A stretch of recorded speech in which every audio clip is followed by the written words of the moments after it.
This is Snake. Can you hear me? Good. The mission is simple. Put your geek pants on and infiltrate Foxhound. If you need backup, contact Ken and Chris on their codec frequency. Ready? Snake out.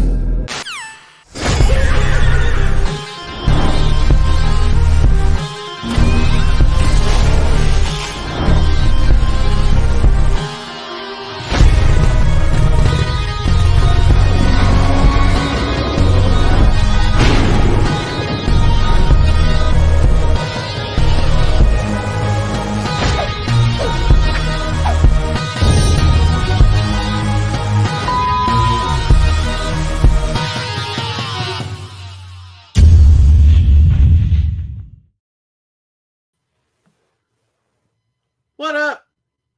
I don't know what I'm doing. I didn't catch it. What was it? I was doing this. Oh, that's cool. I mean, I guess. Yeah. All that talk about gangsters in the end of the year. Yeah, that's right. Still in it. That's right. Like, don't get me wrong, some of it. Like Conan, when he was like, "Orale! Yeah. Viva la raza!" I love that I was shit. like, "Oh, yeah." Yeah. I was all in. Like, fully, like, sign me up for this Conan, yeah. Even though, like, because it's funny, I watched a couple of, like, Telemundo wrestling. Yep. The Mexican stuff on the Italian or the Latin channel. Yep. And I first saw Conan after he did that Max Moon thing. I didn't realize it was the same guy. Okay. And he had like red and white, blue tassels, like just looked like bald Mexican, like Ultimate Warrior, like or Texas Tornado, actually more kind of like Texas Tornado because there was no face paint. Texas Tornado. That's right. So it was kind of Man. like hey, but like we have Texas Tornado at home, and it's Conan. And you're like, oh, and then later when I saw him in like NWO, and I was just like, is that the same fucking guy? And yeah, sure shit it was. Yeah. I was like, oh shit, wow. You see they're making a Von Erich movie? Okay. And Zac Efron's on it? Okay. And he looks ridiculous. I have seen it, actually. Have you seen that photo of him? I have seen it. My favorite about He's got that, the though, huge blockhead. was that they were like, he was like, because he did all the roids and the crazy training for Baywatch, and he's like, I'm never going to do anything like that again. Yeah. Right? Like, because it fucked up his head, like the human growth hormone, and he had to do all this stuff. And then, like, no sooner does he say that than they show clips of, like, a picture of him as Kerry Von Erich, and I was like, oh, yeah, laying off the roids, eh? Eh, bud? With your bodybuilder belly? No roids at all. And again, like, I'll keep saying this, I don't give a fuck. Yeah. Like, I really don't. I'm not looking at people going like, oh, fuck, like, I can't believe, like, you're such a loser. Like, no. Yeah, that's one part of it. You're doing steroids. That's one part of it. But it's still the massive amount of calories that these guys are eating. Oh, yeah. It's the massive amount of work that these guys are doing all day, every day to look like that. So it's like, it's not just like, oh, you're cheating. It's like, that's my only issue is that we hide it. So then it's that unattainable thing, right? Yeah. So Kenneth is, growing up in high school, and he's like, oh, I gotta get big and strong to get girls, right? And then it's like, so you look at, like, I'll even use myself. I looked at like Chris Benoit, and I was like, fuck, like, I want that body. That Chris Benoit body is the one I want. So you think, oh, you just eat high protein, you do a lot of heavy weights, and you'll look like that. And then you find out later, just it's like that. Well, part of it is the fact that your body types are completely different and your genetics are different, blah, blah, blah. But also the biggest thing is that he's using copious amounts of steroids and other things to achieve that. So no matter what you do, eat all the chicken you want, buddy. Exactly. You do all the push-ups. Do all the push-ups you want. Like, you're going to be in great shape. Don't get me wrong. And you're going to be in better shape than you were, but you're never going to look like that unless you also do steroids. And, we don't want to talk about that because because it's also illegal. Yeah. Unless you get prescribed by a doctor, in which case it's totally fine. But is that a thing? You get prescribed that? Well, that's one of the reasons why the steroid scandal in the 90s was such a big deal, because how would you get prescribed that? Like, what reason would you give for them to be like, steroids? Well, Edge, for instance, he got, I think it was his it might have been a neck injury or back injury or something, but he was injured, and the doctor prescribed him steroids to, like, help get him back into shape. Okay. But another example of steroids is my nasal spray is a steroid. No, yeah, that's true. You know what I mean? That's true. Like cortisol is a steroid. Like so, people use steroids all the time for a variety of different reasons. It's just the chronic abuse, right? Right. And that was the thing. So like in the 70s, the 60s, and the 70s, when they were just like, oh, we could just fucking and boom and yeah, right. Yeah. And then it's just like, but then of course, a couple decades hit, and they're like, well, how come all these like high level bodybuilders are fucking dying? Wow. And then they look and they do the test and they go, oh, because of this, this, and this, and it's all brought on because of the amount of okay, so we have to get on top of that, right? And I mean, like, I get it. You want to say to the kids, like, hey, you have to use steroids, but at the same time, you have to tell these kids, you have to say, this is how you do it, you know? And I mean, like, if you're in sports or you're a wrestler or you're, you know, like in any of these movies now, like, and Inexpendable. Yeah, you know, it's just like, okay, then obviously you're going to do whatever you can to achieve that, but at the same time, let's fucking relax this shit a little bit, right? Yeah. You know, so it's so that's kind of where I land on that shit. But yeah, ultimately. So that's why you get that Benoit bod during allergy season. Yeah, that's right, because it's just like, I do this, and then I go, oh, that really helps with the sinuses. Oh, that's so great. And then I just go, I just try to be as roided out as possible. Yeah. Carrie Von Toxic Erich. Avenger. You know, and the funny part is the Carrie Von Erich movie will get made before the Hulk Hogan movie. Right? I mean, it's already getting shot. I mean, out of all Hemsworth bulked completely up, and then it got pushed back. He's like, okay, well, now I'm huge for no reason. To be fair, if I had the choice to watch a Hulk Hogan movie over a Von Erich movie, it's Hulk Hogan all the way. Oh yeah, you know what I mean. Like I understand. Like even as a kid, like I liked Texas Tornado, but why them? Why that family? Why would they get a movie? Well, it's because like that. It's one of those tragic families. I think there's only like one or two Von Erichs. I'd rather watch a movie about the Hart family. Oh man, me too. Why is there no Hart family movie? Who'd you cast as Bret Hart? Who would I cast as Bret Hart? That's a hard one. Oh shit! Off the top of my head. Damn. Liev Schreiber.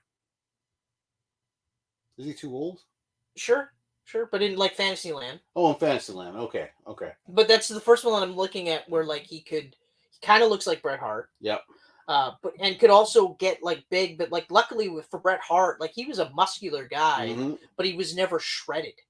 No, never. You know what I mean? Like, never. Yeah, well, you know, because you were a fan of him. Like I remember when he had a real man's body. Yeah, like he looked like a guy that like worked out and was in shape. Yeah. But he didn't look like all he did was that, you know?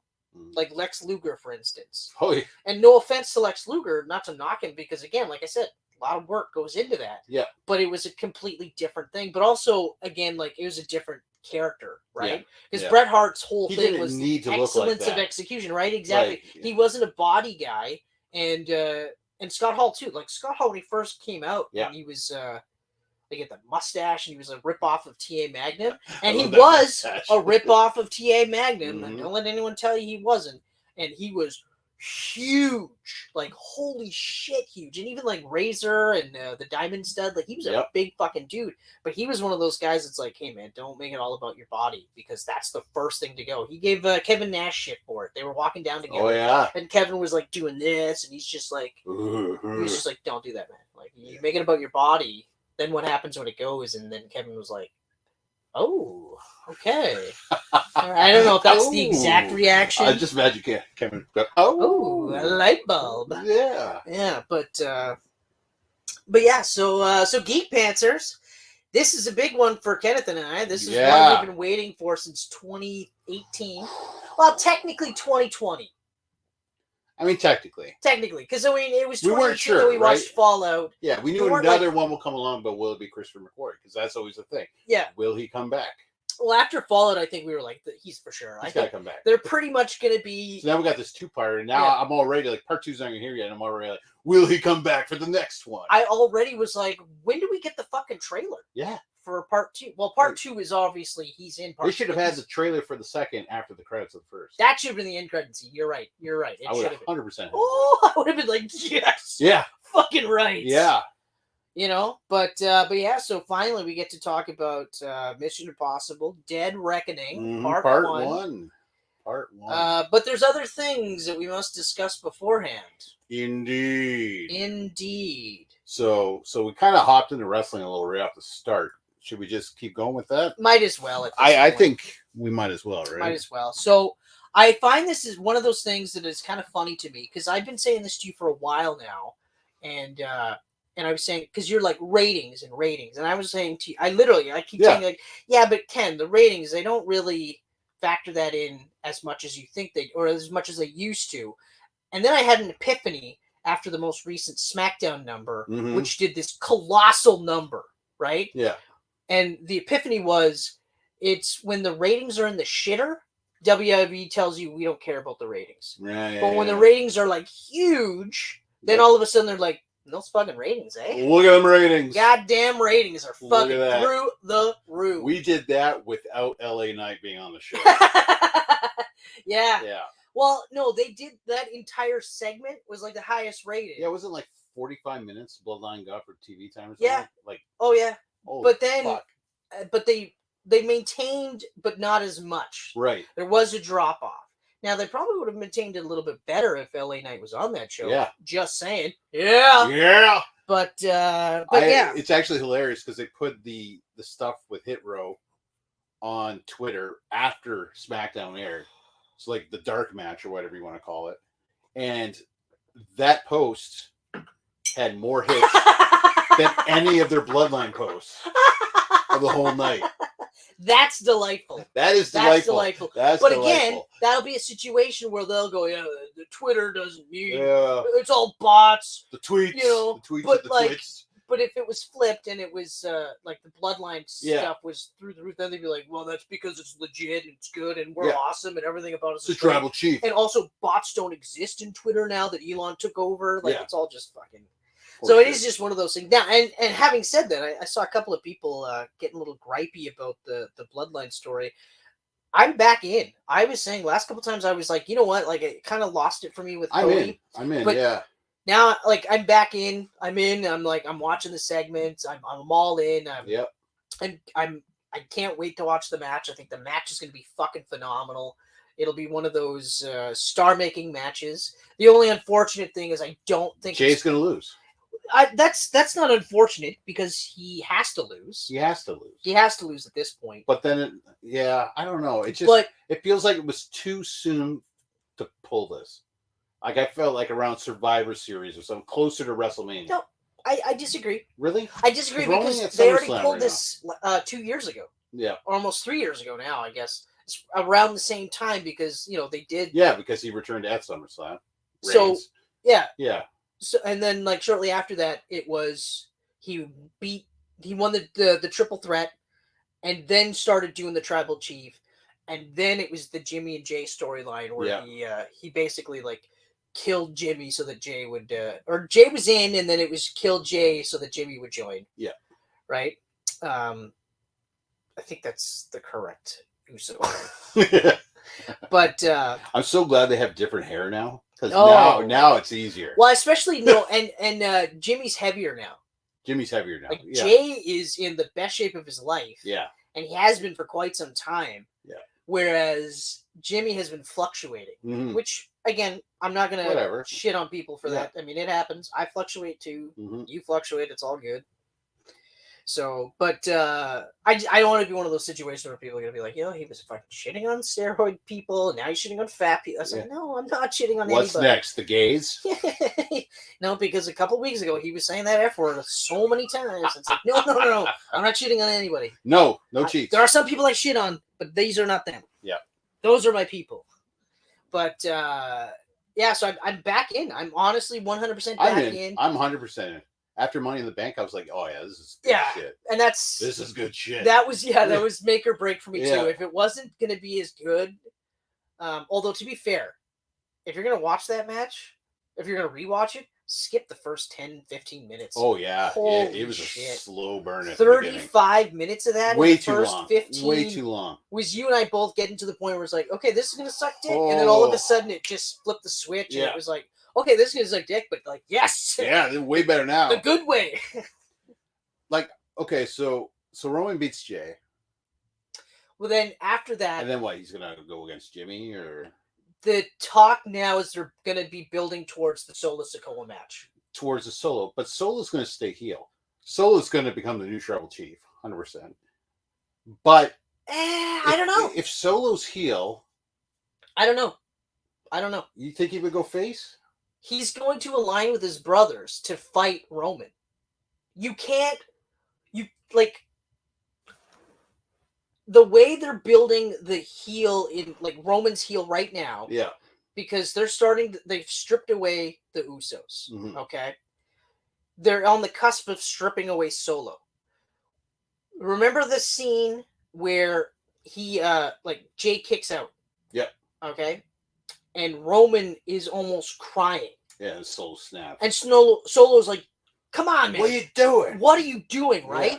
Then he snaps into place, right? Yeah. So, and we've seen those momentary, I love that. Snaps and the facial expressions, and it's all good, and it's all great, and it's just like one of those, like how many other top-level heels like that are also doing that kind of work? Right. Right? Like, you don't see MJF doing this. You're like, I can't, what is happening, right? Yeah. So, they might do it where, like, it's Solo just basically being like, I'm coming for that tribal chief thing or whatever. Yeah. But he's going to lose too. So, how is he going to be the tribal chief if he's going to win? How do we get to the point where Roman eventually becomes face then? Because they're going to turn him a hero. You know it's coming. Oh, yeah. I said that right at the beginning. Not too soon, but I said that right at the beginning. This was their way to get him into the huge baby. I just figured that, like, if Solo goes against Roman and becomes the tribal chief, then you get that redemption story, Roman rising again, and then he's to become the tribal chief again, but a good guy, or a good guy, as a good guy. But because what if Solo, like, Roman disappears for a bit, and Solo just goes way worse than what Roman ever was? The difference, though, and I think all the building in the world right now will not make it so that Bloodline 2.0, headed up by Solo as the tribal chief, will get the same numbers as what they're doing with Roman Reigns. Right. There's no way. There is a chance that babyface Roman will still get the same numbers, but I honestly think that what happens is, ultimately, my theory is Solo tries to do it. He's going to be babyface just simply because of how over Roman is as a heel. Okay. Right.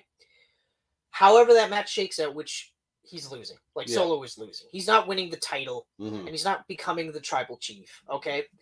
Then it's Crash Course. So he's gone. So now it's Roman all by himself against Cody. Yeah. And he's going to have to lose. Because if he doesn't lose, we've already proved he can't beat Cody without the bloodline. Right. So then what does that mean? There won't be any bloodline by WrestleMania. Does that mean that he brings in someone else? Well, you can't turn babyface by bringing in someone else to help you beat the other most over babyface that you have. Unless they turn Cody before WrestleMania. Which is possible. Yeah. Vince is a fucking lunatic, so it could happen. Oh, you're going to win, but you're going to win as a heel. Yeah, but okay. But then the other part, though, is that Roman has to leave. He has to go away. Yeah. To come back. But the goal after that is he's going to be in that Brock Lesnar Undertaker role. So he's going to come in for a couple months, maybe a month here and there. But the idea is that he's going to be like the conquering hero when he comes back, which may happen. Yeah. For the first couple of times, it might actually be that big, huge thing. Yep. Right. And if that works, great. It's just, it's not going to be as engaging unless they are doing shit. But I don't know. It's going to come down to, like, for him to come back as a big time babyface, you got to have a big time heel. Yeah. And the only one I can think is Gunther. And he's the only one I can think of. Apparently they're talking, and now they might actually do the Gunther Brock Lesnar match at WrestleMania. Yeah? Oh, I want it so bad. Oh, I want that. I want it so bad. That would be. Yeah. Oh, that would be good. That would be great. Like another one was like Gunther and Roman at WrestleMania, and I'm like, no. I would like that, but I'm like, no. I want Cody to beat him for the title, or someone to beat him at WrestleMania for the title. He absolutely has to lose it, because if he doesn't, do they actually think that he's going to beat Cody, however he does it, Mhm. and then they're going to turn him It's babyface. funny how we have this conversation every year before WrestleMania. He's got to happen this time. But but I'm still saying, like, Yeah. it probably won't. right. Like, it might not. I just hope whoever wrestles Roman doesn't win the Rumble, because it's been a waste of 3 winners for 3 years in a row. Yeah, I agree. Yeah. But again, like, I know it's Vince and he's fucking crazy, but how could he possibly think that eventually the people will just go, you know what, he's a babyface? Because the things that he's been doing, Mhm. no babyface would do it. Yeah. Like when Austin turned heel, but then was the guitar playing heel. Yeah. He couldn't just immediately flip back and start stunning people and drinking beers again. And people go, "Oh yeah, you're awesome." They'd be like, "Oh yeah, but like I literally just watched you wear a cowboy hat, and your buddy Kurt Angle also wore a much smaller cowboy hat and a ukulele, and you guys serenaded Vince McMahon. Yeah. You're the same stone cold son of a bitch that you always were. Like, you know what I mean? Like, I personally don't think he's going to be as over as a babyface as they think he's going to be. But again, I also didn't think that the bloodline was going to be running for 3 fucking years and still be one of the best stories. Me neither. That's crazy. Like, when you think about it, there's been a couple dips in quality, but there's been for the most part, ebbs and flows. But like, it's still just been like you have to watch this. It's like I'm watching it. Like, I'm not like I'm well, you watching think about, it in like, background. the first year, most of the first year was carried by the creation of the bloodline. Exactly, establishing the bloodline. Yeah. And then building towards that, and then most all of of the a second sudden, year was the Sammy stuff. That's right. Right.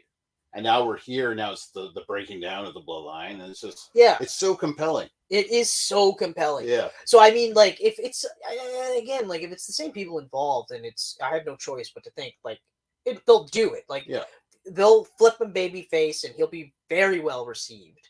And frankly, I hope he's just as over as a babyface as he is as a heel. Mm-hmm. But I do hope that they don't just look at it like we always throw the belt on him. You know, like that Brock Lesnar in case of emergency, break glass, and now throw the belt on Lesnar, and then that's that, right? Like, I mean, sure, in some cases, it makes sense to do it, because especially for a guy like Brock who gives no fucks. Yeah, well, exactly. He's just like, just put money in my hand, and then I'll do whatever the hell you want. Like, I don't really care, except for feud with Matt Riddle. That's the only one. Although, having said that, I would rather have Gunther and Brock Lesnar feud than Matt Riddle and Lesnar feud. Mm-hmm. Even though I think the match would be crazy. And they could probably do some pretty brutal, almost UFC style shit. Yeah. But, if they went all out, Hell in a Cell or something. I would like to see Brock Lesnar put over Gunther as his top main event heel. And again, with Imperium. Don't split up Imperium at all. If anything, maybe add one more person, whether it's a guy or a girl. Yeah, I think you need Imperium. You have to. You got to have Imperium, especially if he's going to become that villain that Roman will eventually go against. Oh, yeah. Like, you need Imperium. Yeah, if you're going to be top level, you need something. Yeah. Yeah. But, so the fact that they were kind of teasing it, a lot of Raw was me going like, Vince, just stop. Go away. Stay away from Judgment Day. Just fucking stay away from that shit. Stay away from stay the fuck away from Judgment Day. You know. Before I forget, apparently Dom is challenging for the North American title in NXT, and I want him to take it. Who's the North American champ right now? Wesley. He's had it for the last bajillion. He's had it for quite a while. Yeah. But I'm at the stage where I'm like, you know what? Give him that belt. Do this. Give it to him. Do what you should have done with Solo. Yeah. Put that title on him. Have him be on both shows. Yep. But now that, like, everyone's got a title in, you know what I mean? Yeah. Yeah. And in this case, like, have Dom have that title and have him, like, be on NXT and wrestle some of the younger NXT guys. Because again, now we're throwing him with other styles and we're getting him more acquainted for it, and we could start getting him to be a little bit more credible. But yeah, I say do it. I don't think they will, but I think they should. Because, and again, like, if they want to talk about how they're all the same show, they're all the same level. Yeah. and they don't want to look at NXT like it's a feeder company or part of the program, even though it is, then put that title on him. Now that title's on TV. He doesn't defend it on... Maybe he defends once or twice on Raw or SmackDown, but he only defends it against NXT guys. Mm-hmm. So then you give an opportunity for an NXT guy to get a spotlight without, like, making the call up. Yeah. And then doing fuck all because with when them. you make the call up, nothing happens. Yeah, because, like, they did that with Carmelo Hayes recently, where he was kind of feuding with Baron Corbin back and forth. And, like, okay, fine. Like, do it. Cameron Grimes nowhere to be seen. Yeah. Indy came in once, lost. No, she came in twice. Because there was a tag match with her and... right, she also lost. Oh, yeah. Within seconds. Kaden and Katana lost 2-3 times now. Yeah. Yeah, it's great. Yeah. It's great. Well, to be fair, I mean, Sonya Deville and Chelsea Green won one match in the last couple of months. Yeah. So... Now they're number one contenders. Yeah. They're going to lose that match, too. Yeah. Unless they win it so that they can do the... It's great they took a legit tag team. Rhea Ripley. Grabbed the titles off them. Gave it to Ronda and Shanna. Wrote them off completely. Like, you know how hard it is to have a believable... burn through that feud between her and Baszler. Yeah. Which I think is going to be fucking good. I agree. After last week when they were going at in the ring and it almost looked UFC. Oh yeah, I was like, oh, this could be a good fucking match. It's gonna be really good. It's also gonna be really good because Baszler's getting cheered. Yeah. And Ronda's getting booed, and they don't give a fuck. It's kind of like Charlotte Flair, where they're like, because like Ronda had that when she first came in. She had that spit and fire baby face. And then after that, they were like, fuck her. Yeah. She left. They got mad, I guess, because she got pregnant. Yeah. And then she came back, and they were like, fuck you. And they hated her now. You. Oh, no, she hated the fans. She shit on the fans, and then they turned on her. Yeah, that's right. Yeah. So then she was a heel, and they never, ever let her forget. No. So. That's fine. She's a better heel anyway. Much better. But then again, so was Charlotte. So was Charlotte. Yeah. But anyway, and before I forget, make no mistake, Charlotte's winning the triple threat. Yeah. Yep. What did I hear about Io Sky's going to lose her Money in the Bank? I didn't hear that, but that doesn't surprise me. Well, because by the time she goes to cash it in, Charlotte will be the champion. So therefore, I want Io and Asuka so bad. So do I. I want that match. So do I. I want it at SummerSlam. So do I. Charlotte, go take another vacation. Yeah. Or go away. Or figure it out. Yeah. Make her a heel, okay? And I mean, stop trying to push the division around her at this point because there's no need. Mm-hmm. We don't need to anchor the division with Charlotte Flair, okay? Yeah. 2-3 years ago, I would have said, I still get it because Charlotte is still a Charlotte and she's still a draw and she's still one of the best wrestlers on the planet. Mm-hmm. Like, not just in WWE, not just a woman, just one of the top wrestlers, period. Okay? But at the same time, she's not, it's like Becky Lynch and Bayley. They're not needed to anchor the division anymore because you've got Rhea, you know? You've got, Io Sky, you've got Asuka, you've got Bianca fucking Belair, you know, plus you've got Raquel Gonzalez, just waiting. She's on the cusp. She's not ready for the title yet. Yeah. But by the end of this year, barring anything unforeseen, she should be fucking right. Give her a character too. Yeah. Stop making her being the smiling, flexing my back thing. Like, keep the back flex, even though I don't care for it. But that's fine. That's part of it. But give her more of a character other than I'm really happy to be here. Yeah. But I'm gonna kick your ass. Like, no. Oh, they're saving that for the live split. Well, yeah, but also, you know, like you have also make use of some of these other ones, like Chelsea Green. Mm-hmm. You know, she's been all over the place. Yep, and she's one of the best. But there's like I'm drawing a blank on her name now. Indy Hartwell's tag partner, Candice LeRae. Oh yeah. Candice LeRae should be one of these ones that Candice you should be using to sure. help anchor as well because she's done this. She was wrestling men. She was doing a lot of intergender matches, so she knows what she's doing. She's really good. They just need to get behind her. Shotzi, figure out a character with Shotzi and figure out how to make it so that she's not a fucking human botch reel. You know, and I'm not saying you have to be perfect in It's the like ring. personality wise and everything. I love Shotzi. Yeah, I But know. every It's so time hard. she's like in a regular match, she's all right. But when the spotlight's really on her, It's so like she can't tough. handle it. Yeah. She can't handle that big spotlight. Where's on Piper her. McNiven? I don't know. Nikki Cross. Occasionally they show her on TV, and you're just like, oh, okay. No. But like Piper McNiven's a prime example. Alexa's pregnant. Yeah, which is fine. But again, like Alexa's another one, old guard. Like I'm talking like new guard. New guard. Yeah. Nikki, you could still use as sort of like an mentor type role. Mm-hmm. Like obviously the four horsewomen all should be all in that mentor role, but also ready to be pulled in if necessary. But yeah, like Baszler, I think, is pretty much done after either this one or the next contract that she signs, which is fine. I mean, she was older to begin with, but she's another one. Like, but start picking like Rhea. There's so many, and Bianca are two that should be now. Those are the two pillars and anchors that should be for the next couple of years. Yeah. So now we need like one or two more that we can get in, but we also need to get them there. And unfortunately, with Vince, who doesn't care about tag wrestling for one, and then also really doesn't give a fuck about women wrestling at all, unless it's Charlotte or.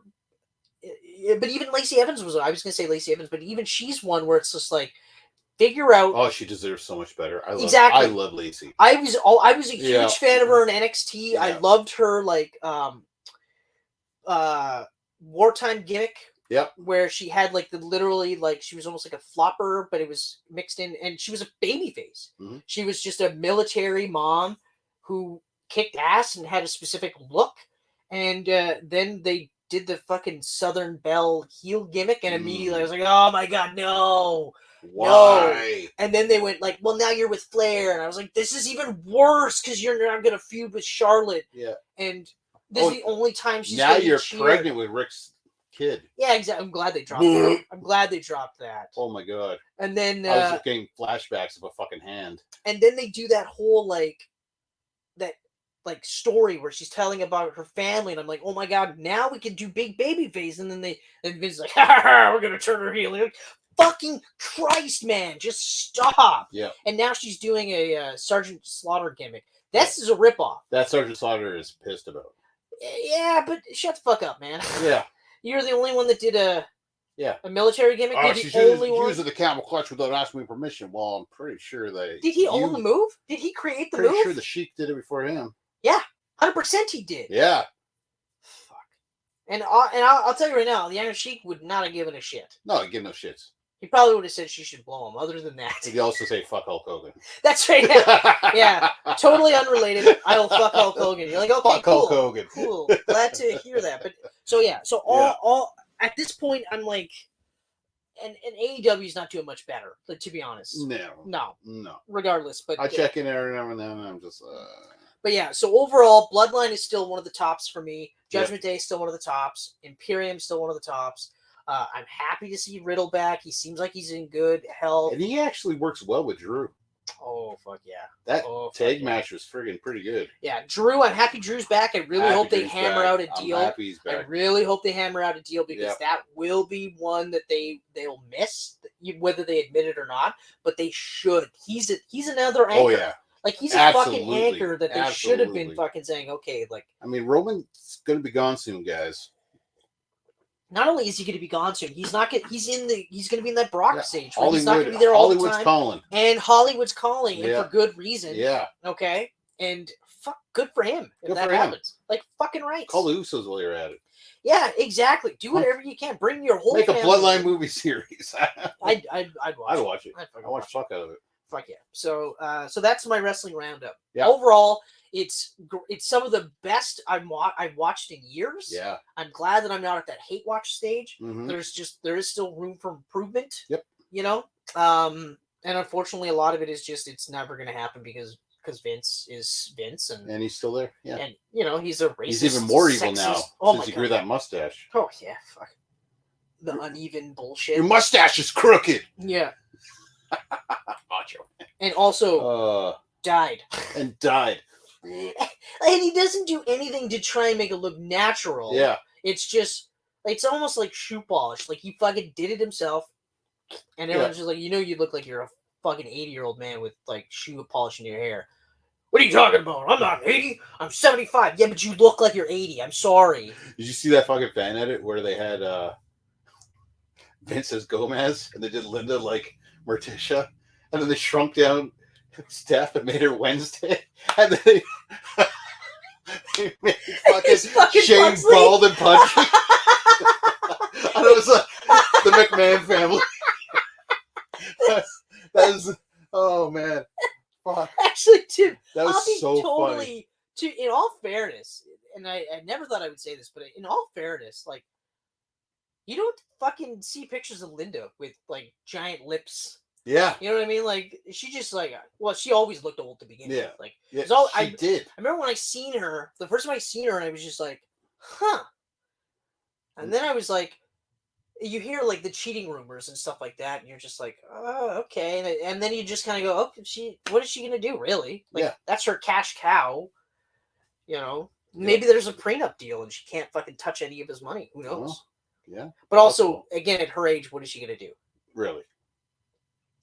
But anyway, so I don't have anything else for wrestling. Unless there's any questions or anything like that. Do you have anything for wrestling? I got nothing. Yeah. I touch on LA Knight and I'm good. Yeah. Touch on LA Knight. Yeah. Yeah. Yeah. All right. So the Superman Legacy fiasco, as I'm calling it. And I'm calling it this because there's just this huge fans against James Gunn thing on social media right now. Like, fire James Gunn is the #1 hashtag on Twitter again. Okay. So basically, there is just a shit ton of castings lately for Superman Legacy. Like, it's no longer looking like a Superman movie. Well, okay. It's looking like Justice League Light. We've got the Authority. Yeah. And then we've got the Terrifics. Yep. And then we've got Metamorpho. Yep. I just saw that. Metamorpho is cast. Yep. Martian Manhunter. Mm-hmm. Hawk Girl. Oh, right. Hawk Girl. That's right. So, and then, of course, we got Superman and we got Lois Lane. Yeah. And I like his response. Yeah, so here, I got it here. Which was like, I'm gonna pull it up. His response was, I think I have it right here, actually. I got it right here. His response was, Superman is a man of two worlds. Clark with Lois, Jimmy and Perry, and Superman with his metahuman compatriots. How could I tell a full story about Clark, Superman, without including all areas of his life? Okay, so he did say we're not doing an origin. So this is going to be Superman in his first or second year. Yep. So I'm like, okay, all right. But is this one of those deals where now every single movie is going to be a 3-hour movie? So that, you know, like, I mean, again, it'll depend on, like, I'm still positive. Because it is James Gunn. But it's like, I am kind of starting to feel like, is this a Superman movie or is this Superman and his friends? It's looking more and more close to the Suicide Squad now with this huge cast. Right. And that was my issue too. That. Like, I did say that was a concern. I love James Gunn. He's a great writer and everything. But I said, how is he going to do something like more dramatic, more regal, like a Superman film without all the comedy and all that? Well, now I'm starting to get it because all these characters are starting to flow in. I'm like, okay, so it's becoming more and more James Gunn movie now. Yeah, well, and I mean, it was always going to be a James Gunn movie. It was always going to be, but I was intrigued by him challenging himself to do just Superman on his own. Maybe having one or two of these guys. But it's crazy how many are getting cast right now. But again, I'll try to be a little more. I am going to be more positive about this because, like, yeah, there's this many people being cast, right? Yeah. But how much of this movie is going to be devoted to them? Is this just one of those things where, you know, like you see Clark or Superman's in the Fortress of Solitude, and you know he's got a message from the Authority, right? Right. Or maybe they are going to use elements of Superman versus the Elite to tell their version of Superman, because I think that's one of the best ways to do it. Mm-hmm. And but instead of the elite, you have the authority. Right. Right. Right. Because you also want to introduce the authority. Right. Yeah. And honestly, introducing the authority in a Superman movie is a really good way to do it because eyeballs are going to be on that movie. Yeah. And then if there are people who are, strangely enough, not like us, who know comic books so crazy that they go, who is this the authority? And then you find out there's a movie coming out, then they might go, oh, well let's check that out because they seemed pretty cool, right? You know, they're covering that aspect of heroes who kill. Yeah. Right. Although I will say the authority is going to be one of those ones where it's got to be bonkers, like the comic book. It has to be bonkers. It can't just be like we're the Justice League who kills. It has to be like we killed God in the first movie because that's what they did in the first arc. Yeah. They traveled through a different dimension, through the bleed. They killed God.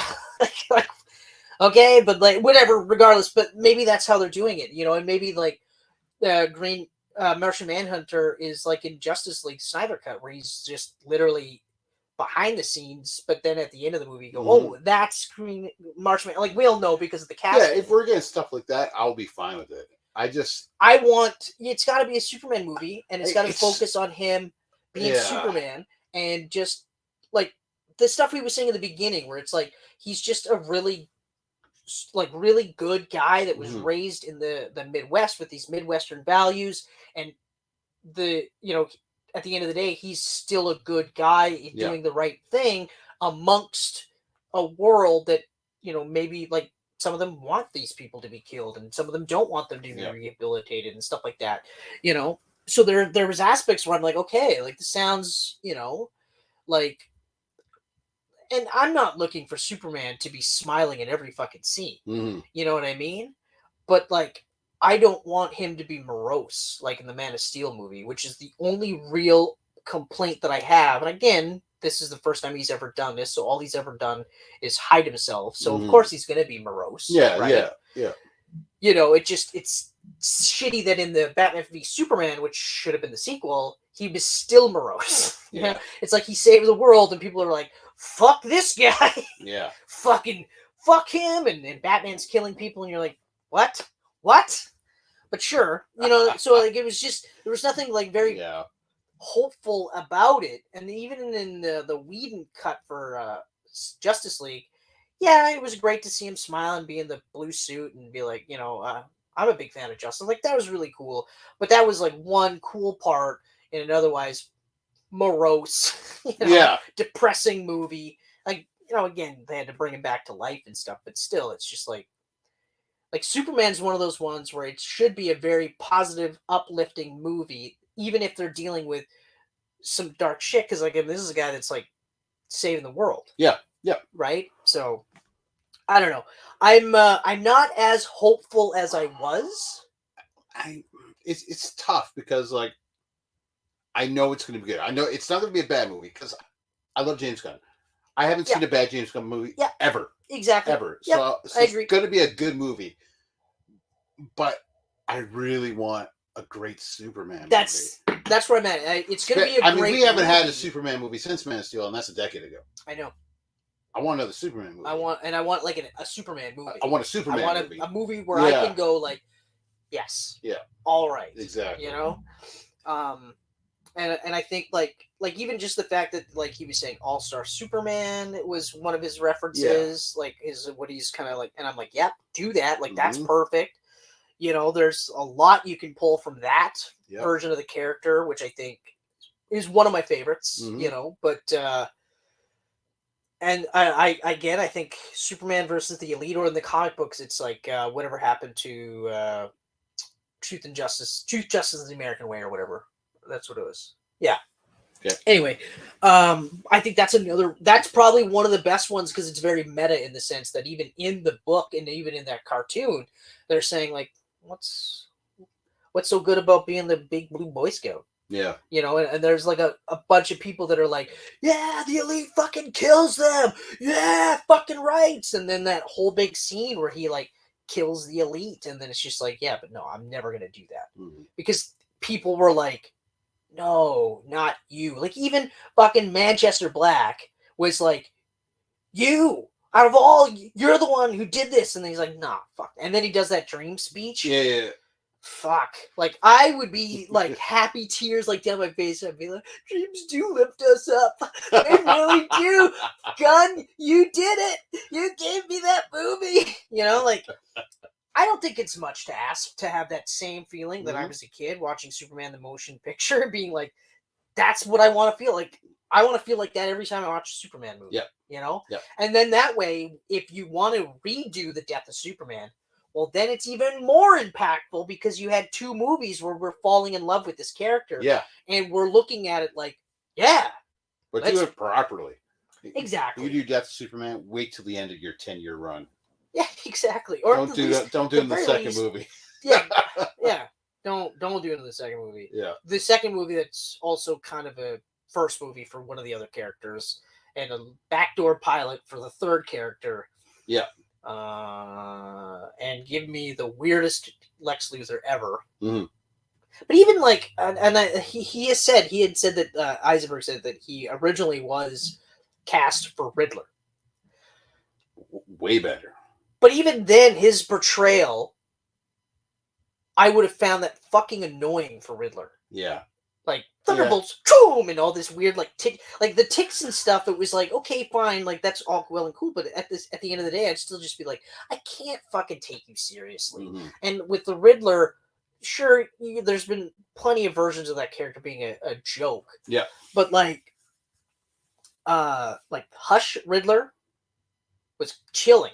Oh yeah. You know, like when he got to that point where he's just like, it was me all along, bro. You know, it was like, fuck. Oh. But yeah, so I'm still hopeful because it is James Gunn. Yep.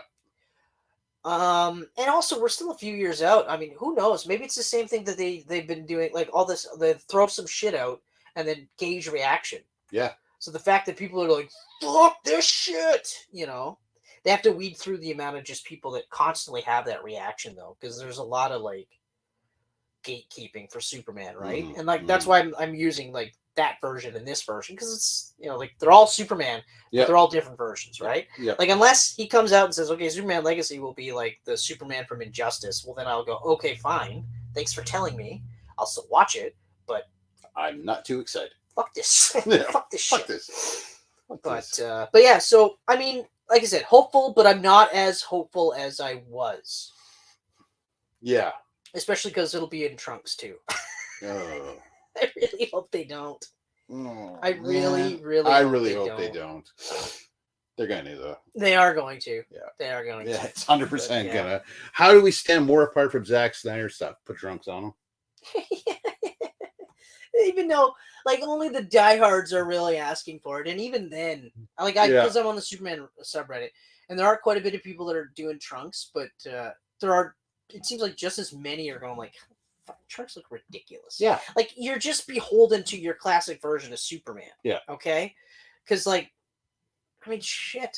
There's the Speedo version of Superman Returns, which, because the suit is a little bit more streamlined, it works, but the S is way too small. Yeah. You know, and they put the neck here instead of here. But then you've got that weird, like, codpiece version for Nicolas Cage's atrocious Superman suit. Like, absolutely hideous Superman suit. But the codpiece, it was like you could just do away with it. You don't even need to. Just I was fine with him having like a belt type design to break up the. I mean, that's steel. He doesn't need the codpiece. Yeah, nothing's happening down there. Someone kicks it, he's okay. He's gonna have to get out of that suit to balls do of steel. Stuff with it. So really, but anyway, so that's where I'm at. Yay! Oh yeah. Okay. Oh yeah. So what did you think of it? I immediately was like, my first honest reaction was, "Oh fuck, I can't believe they're doing it." Yeah. And then my second reaction was like, "He's got yellow arms," and then immediately was, "Oh man, so maybe they'll just do a padded muscle suit so he doesn't have to fucking kill himself in the gym." And I said that. But then I saw a picture of him in the gym, and he's fucking ripped. So it's like, well, why are you covering your arms then? But apparently, there's going to be multiple versions of Wolverine, and this is just probably one of them. Okay. So, but honestly, the suit looks awesome. Even with the yellow, because like they break it up with the blue trim underneath. Yep. But yeah, it looks. It looks awesome. I don't mind the sleeves. I would prefer it without the sleeves. You don't have the mask though. Yeah. I would prefer it with without the sleeves. In all honesty, I would prefer it without the sleeves because that's just like fucking. Then it would be chef's kiss, perfect costume. I wonder if he's gonna have the mask. I have a feeling he will. I think he will, but it'll be CGI. They're gonna CG it, right? I feel he's like probably got the mask right here. Yeah. And they're CGing it. But then why is Deadpool not CG? But they also, if they were going to do it too, he'd have those little CGI markers. Right. So I don't know. I hope they do. I think they will do it just because it'll be, like, even if it's fucking for 3 seconds, just enough for us to be like, just something. Just geek boners. Yeah, right? Because that gave me a geek boner. Like, I'm not going to lie. Put it on and then walk out of the room and have Deadpool going, what the fuck are you wearing? Exactly. Then he takes it off like, what? I thought it looked cool. Or something, you know, that's fine. But like, I'm pumped. I didn't think we were going to see this suit, especially yellow-blue. Yeah. Because we got that brown and tan thing from Days of Future Past. Which I liked. It was close. Awesome. It was close. And I thought it looked awesome. But again. Yeah. His arms were covered. Yeah. But does he really have to do this if he's going to be full-bodied? Maybe we'll see Patch, or maybe... No, sorry. Maybe we'll see, like, the Weapon X again. Yeah. Maybe we'll see that one. Like, who knows? Who knows? But I'm here to say for the record, Hugh, you don't have to do that anymore. All I'm saying is, like, I look at these pictures and I go, I'm buying another Hot Toys. Oh, man. Yeah. Yeah, no, it's... Hue in the blue and yellow? Yeah, I'm going to have to get that. Yeah. Yeah. I'm going to run a room in my cabinet pretty soon. I canceled my Dr. Octopus. Good call. Because I was like, I love it. Good call. Or not my Dr. Octopus, my Green Goblin. Oh. I didn't pre-order Doc. Okay. I pre-ordered Green Goblin. I canceled Green Goblin. It's still a good call. It's a good call. He was fucking huge. His base was ginormous with the glider. I was just like, I got to know where to put that thing. Yeah. Also, it's, you know, we're talking about inflation and stuff like that. It's really hard to justify. Right. Like, yes, there's a payment plan. Yeah. Okay, but like everything's going to be on a payment plan at some point. Eventually. Yeah. You know, and then it'll eventually just be a rental thing where you pay to tell everybody you have this, but then if you miss a payment, then they take it back. Yeah, I know. So so I got I have a Hugh Jackman actually already coming. Of course you do. And Tobey Maguire's Spider-Man. Like, I kept those pre-orders. That's yeah. And I think I'm probably gonna do Brandon Lee's The Crow. I know. I saw that like the Tobey Maguire one. I was like, ooh, but I'm already like the Tom Holland. I love the Tom Holland. Yeah, you got the Tom Holland one. Yeah. I'm pumped about that one. That's so cool looking though. It's so cool looking. I saw they came out with the classic Crow suit. Though. Oh, the Crow. That Crow though. And it looks just like him. It's really hard for me not to just be like, oop. Yeah. I still haven't got notified on that Nightwing Mafex, so I don't know if that should have shipped by now. Isn't it out yet? I haven't got notified by that, what is it, Showpiece or whatever the company is. Oh, Sideshow? Sideshow, yeah. So they haven't notified me, so I'll probably just look for it elsewhere. Yeah. Because I do really want it because it's just fucking incredible. Oh, yeah. It's like... It's the one to get. And you look at all those figures from that company, and they all look so good. Yeah. Like, the Spider-Man? Holy fuck, all the poses he could do, it's crazy. It's absolutely nuts. But yeah, but I mean, like, I'm not in a rush for the Nightwing Mafex one, just Mafex because it's just because it's awesome. It's awesome, but yeah, it's $100, which isn't bad either. It's really not that. Not at all. It's just one of those where I'm like, yeah, but like I've already done the Spider-Man one, which is significant. Like that's a couple $100. Mm-hmm. So yeah, thank God for that payment plan. Yeah, the payment plan is awesome. But yeah, so at the end of the day, that Wolverine, like yellow and blue, I'm like, fuck it. And to be fair, like I wasn't super thrilled that they were bringing it back for Deadpool 3. I was like, it's cool, but Logan was and like it's interesting because you're like, oh, I got to say goodbye to these characters. I want to say goodbye, and then you got to say goodbye to Logan, but then you're like, no, I'll do it again. I'll do it again. I didn't get to say goodbye to Andrew Garfield's Spider-Man, but I'll do it again with Wolverine. which, you know. Interesting how the multiverse has different versions of some characters, but then other It's characters, weird. it's the same all the way It's through.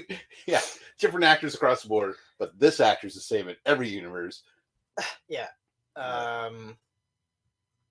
Yeah, so that's where I'm at. I love the blue and yellow. I love never it. thought I would see it. Yeah. Honestly, never, especially because of that yellow spandex crap. Well, I mean, I knew we'd see it eventually, but I never thought we'd see it on Hugh Jackman.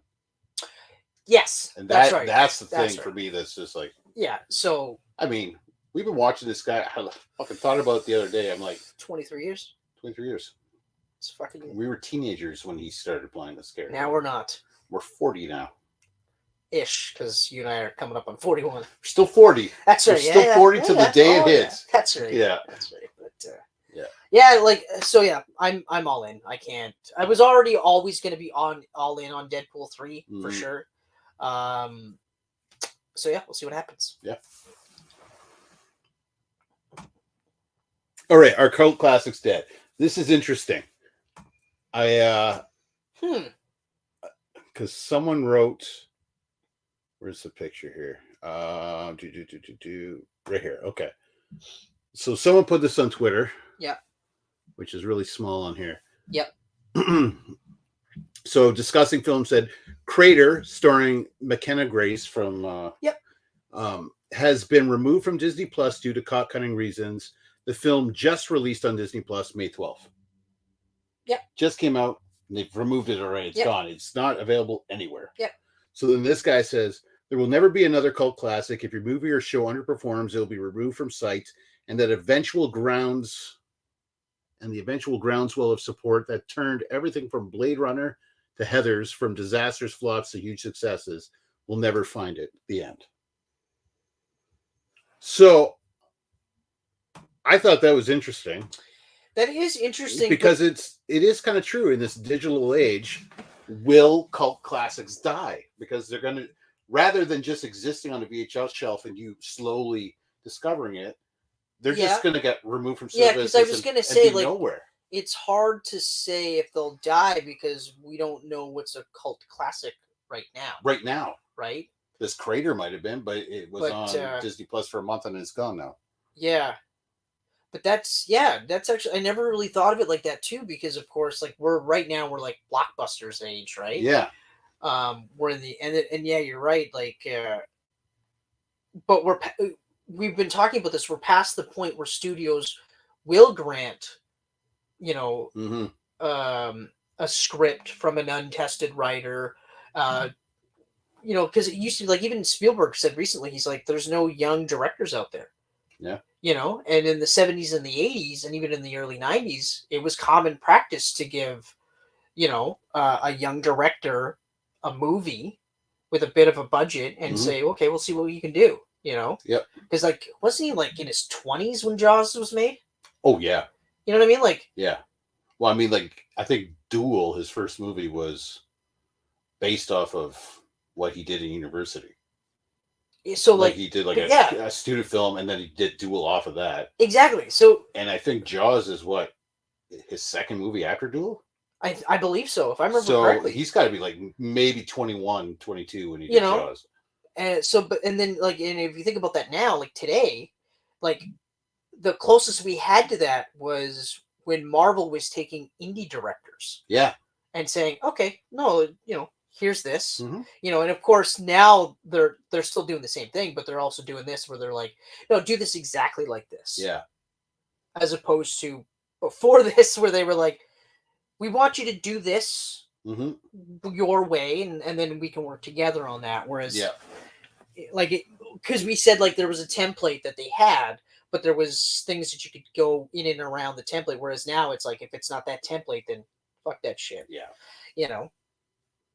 And that attitude is really bit them in the ass, because like Phase 4 was literally them going, we can do whatever the fuck we want. Because they're looking at it like it's the brand. It's Disney Marvel. It's not the characters. It's not the director. It's not even the actors. It's the brand. It's just it's the brand. But it's and not. And that's the lesson that they're learning now. Yeah. Or I think they're learning. You're tainting the brand.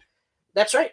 Bob Iger said that they're cutting back on Marvel now too, not just Star Wars. All Marvel's going to cut back. Well, he said way too many shows. They flood the market. No one cares right now about Well, yeah. Marvel. Remember when Deadpool was in like fucking 20 of his own books and then in every other book? Yeah. And now what happens? Is there how many books are there for Deadpool One. now? One. Because eventually you get to a point where you're like, I don't fucking care. One that's relaunched like every 12 issues. And like Wolverine, same thing. He was in like fucking 2 Avengers books, like 5 X-Men books. Yeah. Plus he had like 3 solo titles. 3 of his own, and you're like, well, how many fucking solo titles does he need? But then again, Spider-Man. I remember as a Wolverine fan, I was like, yeah, he's getting a second ongoing. And then it just kept growing and growing and growing. I'm like, I don't like this anymore. Make it stop. It's too much. Yeah, exactly. Yeah. But, I mean, yeah, actually, I kind of think like think about Prey. Mm-hmm. If Prey was released today, would it actually see the light of day? Right. Like, we got lucky because of COVID that it was released. But also Prey's a digital film. If Disney goes, oh, cutting costs, pull Prey, Prey's gone. I know. It's not on physical media. It's gone. It's fucking...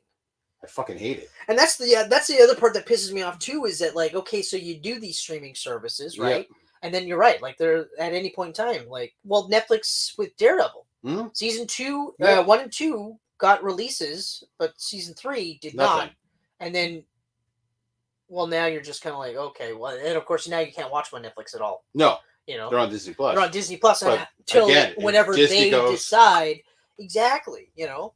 And luckily, they're on iTunes.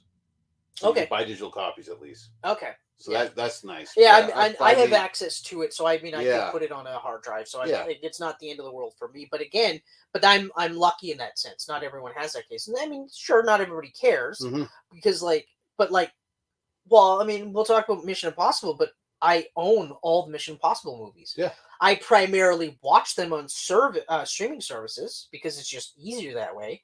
But I own them. Mm-hmm. I'm going to buy Dead Reckoning 1 and 2.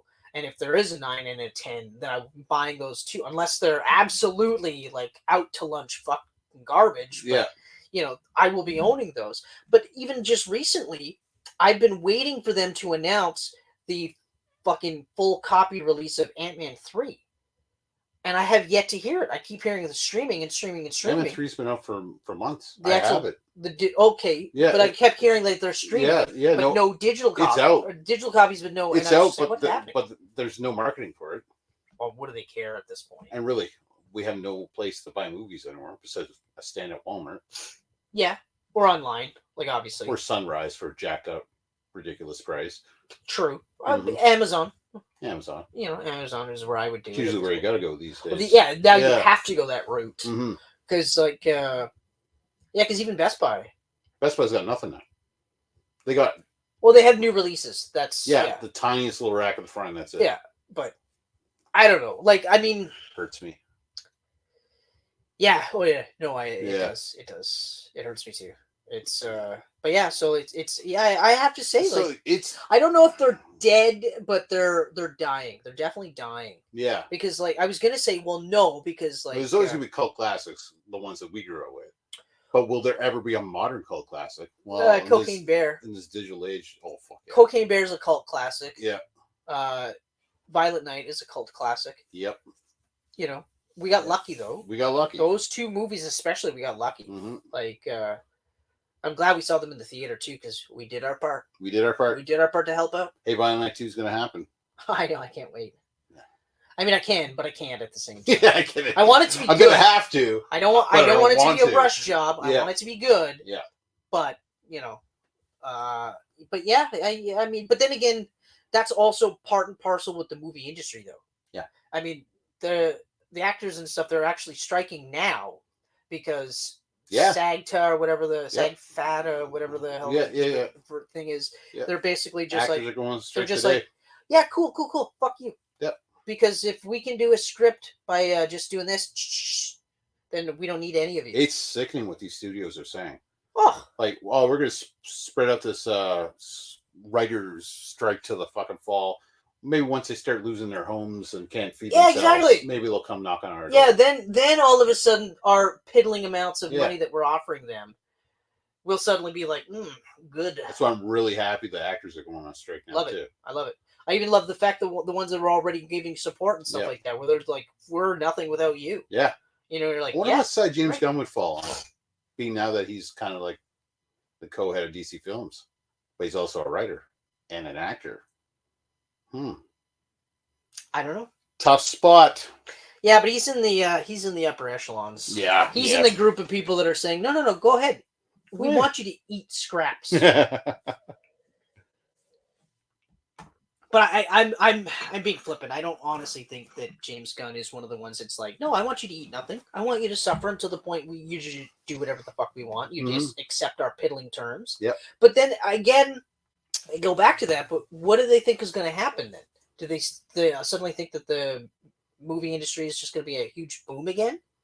Because like, yeah, the last 2 years have been really good for them. But how much money were they hemorrhaging prior to that? Yeah. You know, and I mean, like, you can shit on Marvel movies for not making as much bank and for various reasons.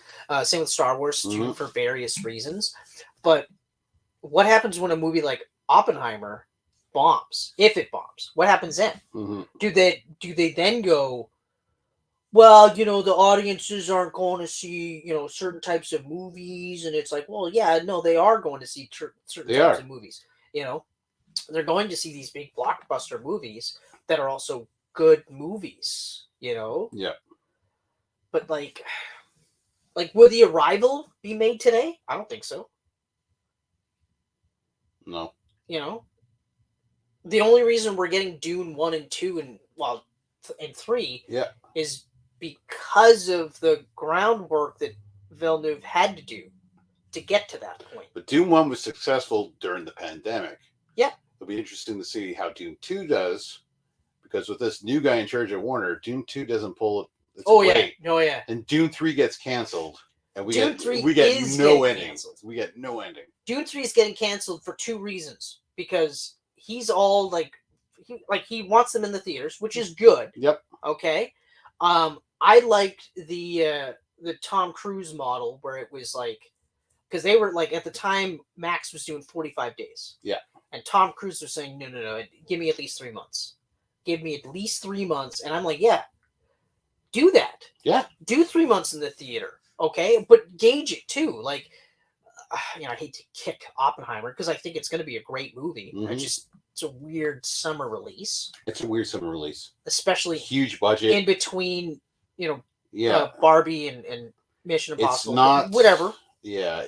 It's a strange one. It's a very strange one, but regardless, okay, but like, so let's say, like, who do they blame when that one doesn't do well? Right? Well, I heard Christopher Nolan's not fucking happy that Warner didn't budge Barbie. Because Warner was his home. Now, Oppenheimer's Universal.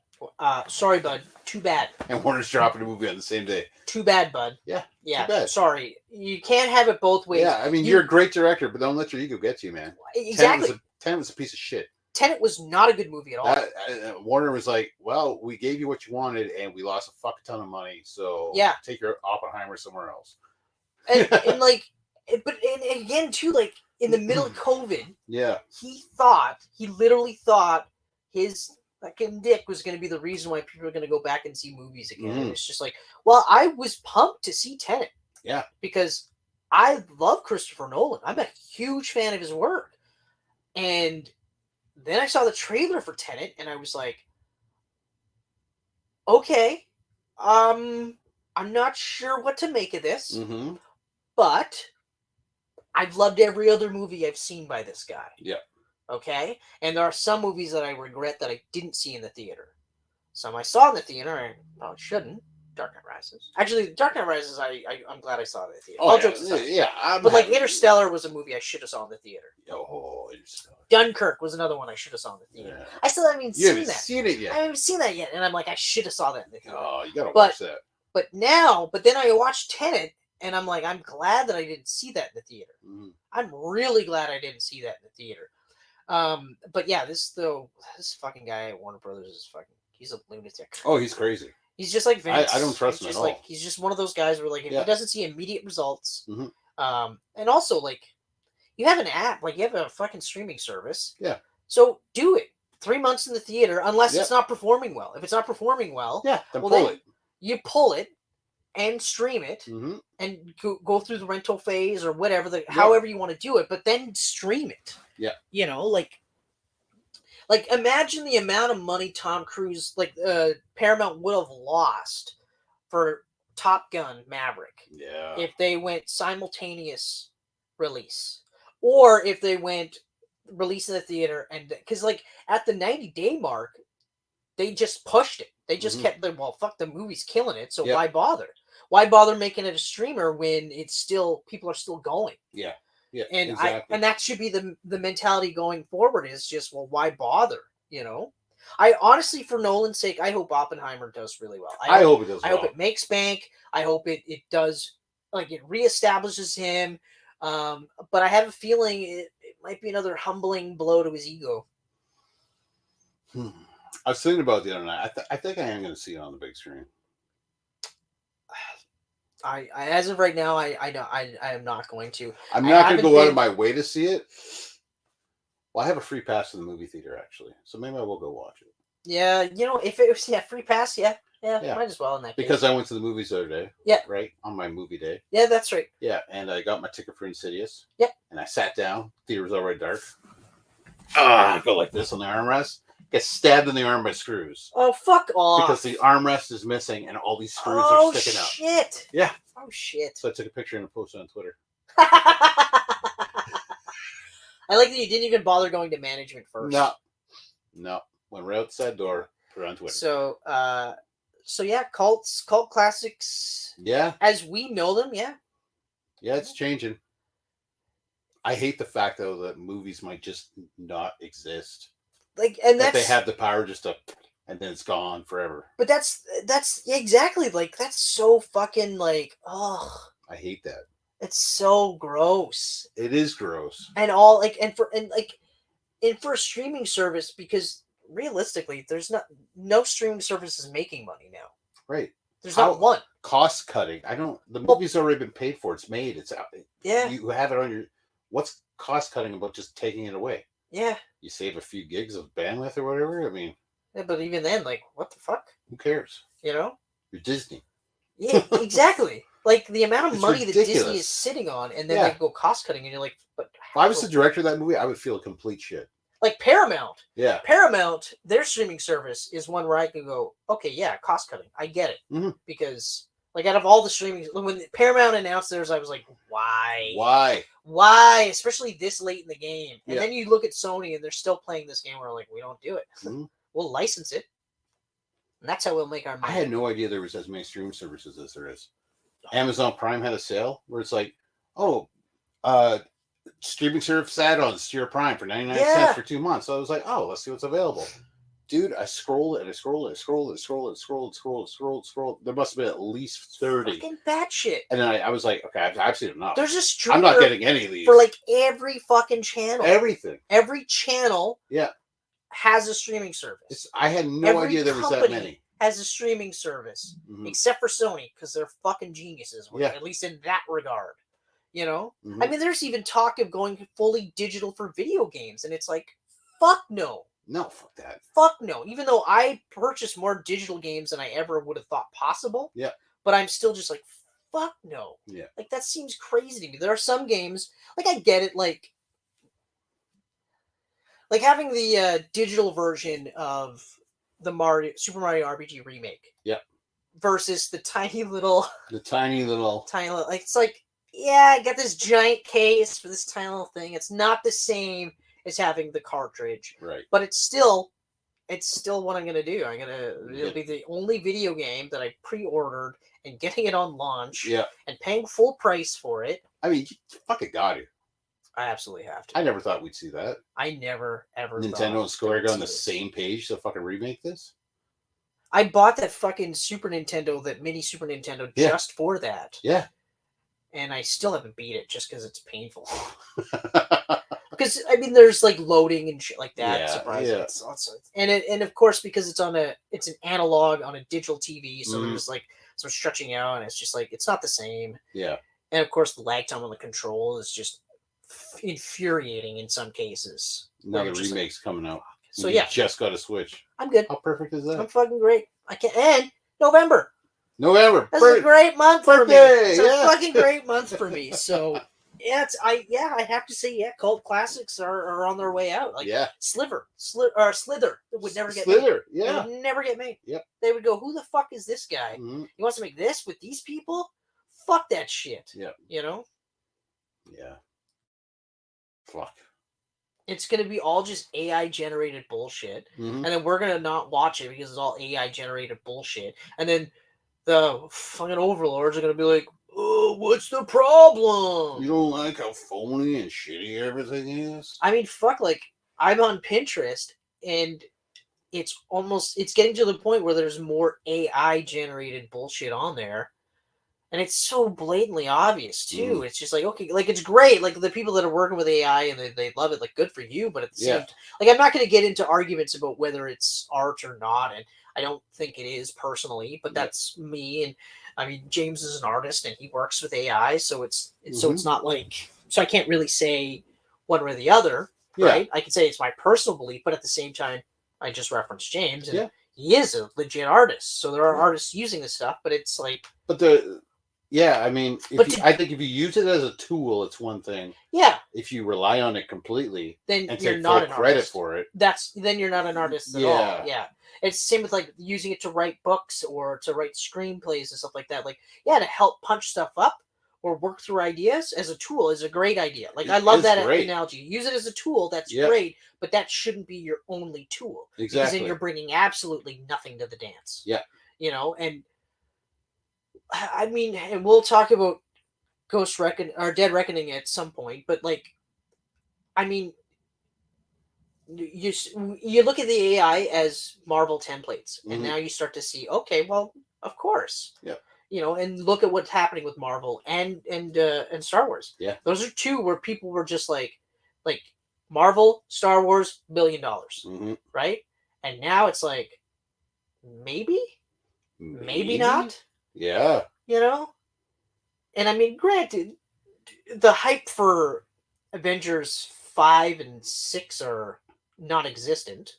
Oh, non-existent. I mean, because there's no build to it. There's nothing. There's absolutely nothing. It's all the sporadic shit against the wall right now. You don't know where they're gonna go. And nothing is staying with me as much. Yeah. Like Loki season 1 stayed with me. That resonated. Yeah.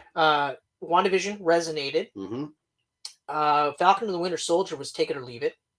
Honestly, I already forget a lot of it. I forget. I remember actually the major beats of it, but I remember quite a bit. Yeah, but it was one of those where it was kind of like, but it was still an 8-hour movie. Yeah, and when you want to look at it like that, then it wasn't a really good 8-hour movie. No, because it was boring for large stretches of it. Yeah, right. So like WandaVision, Loki for sure. Hawkeye stuck with me. Hawkeye not as much. I want to actively forget that I watched Moon Knight. Oh fuck. Ugh. You know. I haven't started Secret Invasion. I have no interest. I watched the first episode. I have no interest. I watched the first episode and it's pretty good. Yeah. It's very much spy thriller type of thing. Okay. The first scroll reveal was very surprising. Yeah. I was floored by it. But then in retrospect, I was like, I should have seen it coming. But yeah, I haven't been able to see the next couple of episodes. I've heard it's good. It's, it's just one of those, I don't want to say return to form type of thing because, I mean, like, because then I don't want people to start thinking like, oh, what's it feel like? Does it feel like Winter Soldier with aliens? It's kind of got that vibe to it. Yeah. It's kind of got that vibe to it. Like it does kind of, it's more spy thriller. Okay. But it is also a character study with Nick Fury as well. It's good. Like I'm gonna watch it. I have no excitement for it. It's like Secret Invasion's on. I was like, oh, well, and neither did fucking Disney because they did nothing to market it. Yeah. They just went, oh wait, by the way, it's out. Yeah, it's on next week. There it is. It's out next week. Yeah. Miss Marvel didn't really resonate with me either. I liked it. I enjoyed it, but it's very forgettable. Yeah, it's just I liked I love her. Yeah, exactly. I love her. It's the only thing that made me go, wow. She's fucking hilarious. She's cute. Everything else, I was like, okay, the it action and happened. everything. Yeah, she was really great in that role. Doctor Strange 2 is definitely I want to rewatch it because I remember really liking it, but then it was like the hype's gone, and then I was like, oh, you know what? It was okay. Like, it was good. It was okay. I enjoyed it. I'm not disappointed I saw it in the theater. Yeah. But if given a choice to do it again, I wouldn't. I don't think I would either. Ant-Man 3, I wouldn't either. Yeah. And I really enjoyed Ant-Man 3. I enjoyed it. Over Doctor Strange 2, but I wouldn't see that But then I sit on it now and I'm just like, Love and Thunder. Well, Love and Thunder, I didn't watch. There was no way I was watching that in the theater, but that was horrible. Yeah. It was so horrible. You had a character called Gore the God Butcher, and you did fuck all with him. Fuck all. And then you cast and he was Christian amazing. Fucking he Bale. was amazing. For what we got, he was as good as he so could be. Good, but yeah. Wakanda Forever, that's almost completely gone out of my mind. I remember very little of it already. Yeah, especially after you watched the first episode of Secret Invasion. Yeah. Oh yeah? I can spoil it if you want. Spoilers. Yeah, okay, go Okay, spoilers. So I already know that Maria Hill dies. I got that one spoiled for me. Ross is a Skrull. Ross? Yeah. Everett Ross. Oh, Everett Ross. What's not Thunderbolt Ross. No, not Thunderbolt Ross. Okay, Everett Ross. Yeah. Okay, so Martin Freeman. Yeah, so his entire plot line in Wakanda Forever means nothing. Didn't have to happen at all. And we said that's one of the ones we would cut. Yeah. And it was, so it was just... And we also were like, why isn't he at the funeral? Well, I guess I would explain why he wasn't there. He was a Skrull. Well, I mean, you could argue that they just wanted it a closed ceremony. Yeah. I can accept that one. Yeah. But now it's like, okay, well, what's... Because not only was he outed as a Skrull, but he's dead. So they killed him. So that's the other part. I forgot to mention that part. So, yeah, he's a Skrull, and they killed him. So where's the real Everett Ross? I haven't watched the other couple of episodes, so I don't really know. I don't know. But man. now, I don't know. Like... People saying that there is no burnout. There is. When there's too much, when it gets flooded, there is. There's an absolute burnout. Oh, of course. If you're going to have fucking 12 shows a year, I'm going to stop caring. I already don't. Yeah. I already don't. Yeah. Like, what if I haven't got through? I watch an episode every 6 months. I'm like, oh yeah, what if? And I watch that episode. I'm like, okay. I don't even. Yeah. Yeah. But yeah, it's Guardians 3 is the only one that I'm like, yeah, no, that's still I still go back and I go, man, that was so fucking good. You know what? I really like Shang-Chi too. Shang-Chi was really good. Oh, Black Widow I really like, but I really liked it, but it was a nothing. It was movie. just there to introduce these new characters. Yeah. Because I mean, she's dead. We already know she's dead. So why she have her own movie now? Yeah, exactly. Like we talked about in our Camcast, that should have been the third movie. Yes. In her own trilogy. Yeah. And then everything else. Then I'd have no issues with anything. Yeah. Like absolutely. Like okay, yeah, the special effects were rough in some of those spots, but I mean, some of the special effects in Ghost or Dead Reckoning. I don't know. I keep saying Ghost Reckoning, but Dead Reckoning. There was a couple of parts in the final sequence. Yeah. You mentioned something about that, and I'm interested to talk to you about that because to me, the film, I didn't really catch anything that bugged me. I'll tell you right now, like in comparison, I'm just mentioning it because it was noticeable, but I wasn't like, oh God, because even like the Black Widow stuff that they're shitting on, like the explosions and stuff like that, I was like, okay, yeah, but like you could do that for a lot of movies. It didn't take me out of the movie. Yeah. There are scenes in some movies where I'm like, that is just so laughably bad. And that was my issue with the new indie. Yeah, I've heard. And I mean, I don't like my dad. Oh, you hate the new indie? I don't hate it. I don't hate it. Even your brother was. I don't want to hate it. Your brother was on you about it. But it looks bad at times, especially after watching Mission Impossible the next night. I'm like, this looks amazing compared to what I watched last night. Oh, yeah. So, but, and it deals with time travel, so you're going to have a great time with that. Potentially. Oh, I had a great time with that. I was like, oh, Chris is going to hate this. Oh, shit. So if you're saying that, then 100% I'm going to be like, what the fuck? Because, like I said, you establish your rules. Yeah. And as long as you follow them, Yeah. or for the most part, like, I mean, with Endgame, there's some stuff where I'm like, that doesn't really, like, whatever, but okay, fine. A little bit, yeah. They little, did, but they didn't, it wasn't the whole point. The whole point was the finale and getting everyone back together, Yeah. and okay, and that's fine. And like I said, like, I'm not, I don't know how to time travel. So, like, what are the rules, right? Yeah. But make the rules and then stay by, at least they stuck by the rules, right? Yeah. Like they said, like, if we can return everything, then everything goes back the way as it should. And as long as you don't think about it too much, then that's fine, right? Because of course you can, if you think about something long enough, you can just start pulling threads all over the place. Yeah. Okay, fine. Back to the Future, same thing. Like, they set the rules, and for the most part, until the second one or the third one. Once you get to the third one, you're like, no, fuck that shit. Oh yeah, back in the fuck 1800s. that shit. Yeah. Fuck that shit. Terminator 1 and 2 are perfect. Perfect, because it's literally a time loop. Those two movies, it's a time loop. Like, you get to end it in the first one and just think, oh, hey, but the fact that they didn't, and they brought it back, and they referenced stuff in the movie, the first one, and that's how it was able to continue. I'm like, yes. Yeah. Then you get to the third, and you're like, then starts, okay, well, it didn't stop it, it just shifted it. Fuck you. Okay? Fuck you. That's where I go, fuck you. But anyway, okay. So yeah, I'm probably not going to like the time travel. Yeah, no. If I was like... if you're like, Chris is going to have a field day. No, give or take, it's the best looking part of the movie. They went all out on the visual effects during this part, but... I was like, oh man. And I mean, and I get it too. Like, it's easy to shit talk the CGI. I understand that, because, like, and I actually didn't really think about it until recently, when some of this FX guys were coming out and saying, yeah, a lot of these movies are bad. Yeah, because if that scene looks like it was shot in a day. It was. Yeah, because we don't have the time, we don't have the money, because, you know, like, they even said, like Avatar 2 looked absolutely incredible. They had 10 fucking years and an unlimited budget to do that.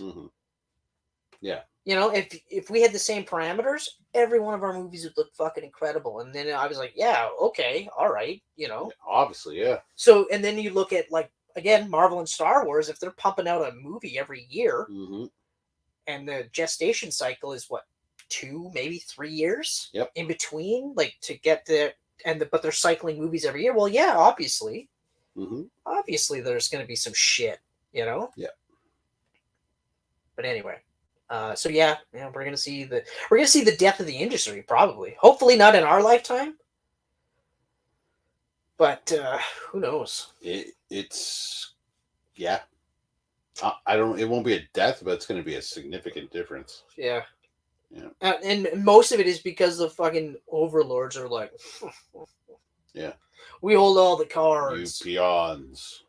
We hold all the cards, so if you want our scraps, then you'll... And then it's like, okay, but then what? So I say yes to your terms, and you might as well just use the AI chatbot anyway, because what the fuck's the point? Yeah. Because you're just going to go, the script that I just pumped into this machine, that's just like every other script that we pumped into this machine, just do that. I'm like, well, why don't you just get the AI to direct the movie? Get the AI to do the cinematography. Do all of it. Do the score. Get the AI to do every single aspect of this movie. The casting. Yeah. All of it. Everyone will have 7 fingers, and it'll be awesome. And like, hands and eating will look super weird. Like, there's just certain things, and like, but it's like, okay, then do it all. Do it all, and then fucking, you know. But they can't, because we've got how many generations where celebrities are treated as royalty, right? Well, that's going to bite them in the ass now, because now you won't be able to do whatever the fuck you want just because you're Jonah Hill or Tom Cruise. I just said Jonah Hill just because he's in the news. He's in the news. You know? Yeah. He was an insecure boyfriend. He wasn't necessarily a good boyfriend, but as far as my understanding is, the relationship's been over for almost 2 years. Yeah. And now she's bringing it up. It's weird. Like, there's the one with, I can't remember her name, but she's now outing like Justin Long, and she's saying like Jonah Hill, and she's saying like, we were young and they were like, we were all underage and we were at these people's parties, and like, okay, fine. Like, yeah, out every single fucking sexual predator. I'm all for it. Yeah. The stuff with Jonah Hill and his ex-girlfriend, it just sounds... It's weird. Yeah. Like, okay. Like, I read the texts and everything, and I was one of those where I'm like, I'm reading it, and then I'm like, I don't really care. Why am I reading this? And then at the end of the day, I was like, okay, so he just sounded like at that period in time, he was going through some shit. He's very insecure. And you guys got together, and it wasn't the right move. You're a surfer, but I don't want you to be in the bathing suit. Like, it just sounded like he was working through he had issues that he was either working through or not working through, but regardless, he had issues. And it didn't work, obviously, because you guys are not together now. And okay. There's a million other women that deal with that, but their boyfriend isn't Jonah Hill. Yeah. You know? Yeah. And I mean, like, don't get me wrong, it's bad. Like, it was a bad situation. Yeah. For both of them. Mm-hmm. Because it didn't sound like Jonah was happy. No. She obviously wasn't happy. Because I wouldn't be happy in that situation. I wouldn't be happy with that. To be fair, no. I wouldn't be happy on either end of the spectrum. Calling that off is the right thing to do for both of them. Yeah, exactly. So, and that's kind of the final note is where, but then what happens to the royalty, right? Right. You need these people to do this stuff. You need people to do this stuff. You need to have the human touch, because otherwise then it's just a soulless fucking machine that eventually won't be churning out the money that it was in the beginning. Right. Yeah, you're cost cutting here, but eventually, if you have nothing, how can you cost cut? Yeah, exactly. Because 0 minus 0 is still Mission Impossible, Dead Reckoning. Unless you have anything else you want to talk about. No, I think that's great. Yeah, okay. Because I mean, we're hour and a half in. We should probably get to. Okay. Dead Reckoning. All right. So yes, this movie, Kenneth and I have been waiting forever. So it's so much more than just a movie. Oh no, yeah, it's not The Flash.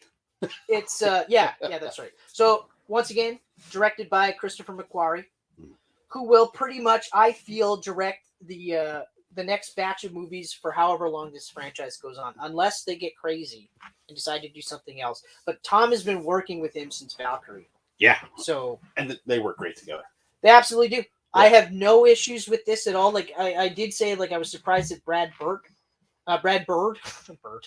didn't reprise or didn't come back, and I know that was part of it. He was going to, and then it just didn't happen. But I mean, fuck it. Okay, so then it was written by Christopher McQuarrie and Eric Jenderson, and it's starring a lot of people. We'll get to the budget. 291 mil. I'm rounding it up to 3. It's 300 mil. Yeah. Okay. And it's currently sitting at 19.4 million. It's got an estimated weekend of 250. That's what they're looking at pulling in. Yep. So the cast is just this Tom Cruise guy playing Ethan Hunt. I like that they say an IMF agent and leader of an operative team, where it should be the IMF agent. Yeah. And leader of the operative team. I mean, I will say up until this point, this is the only time where they've hinted at other IMF teams. Yep.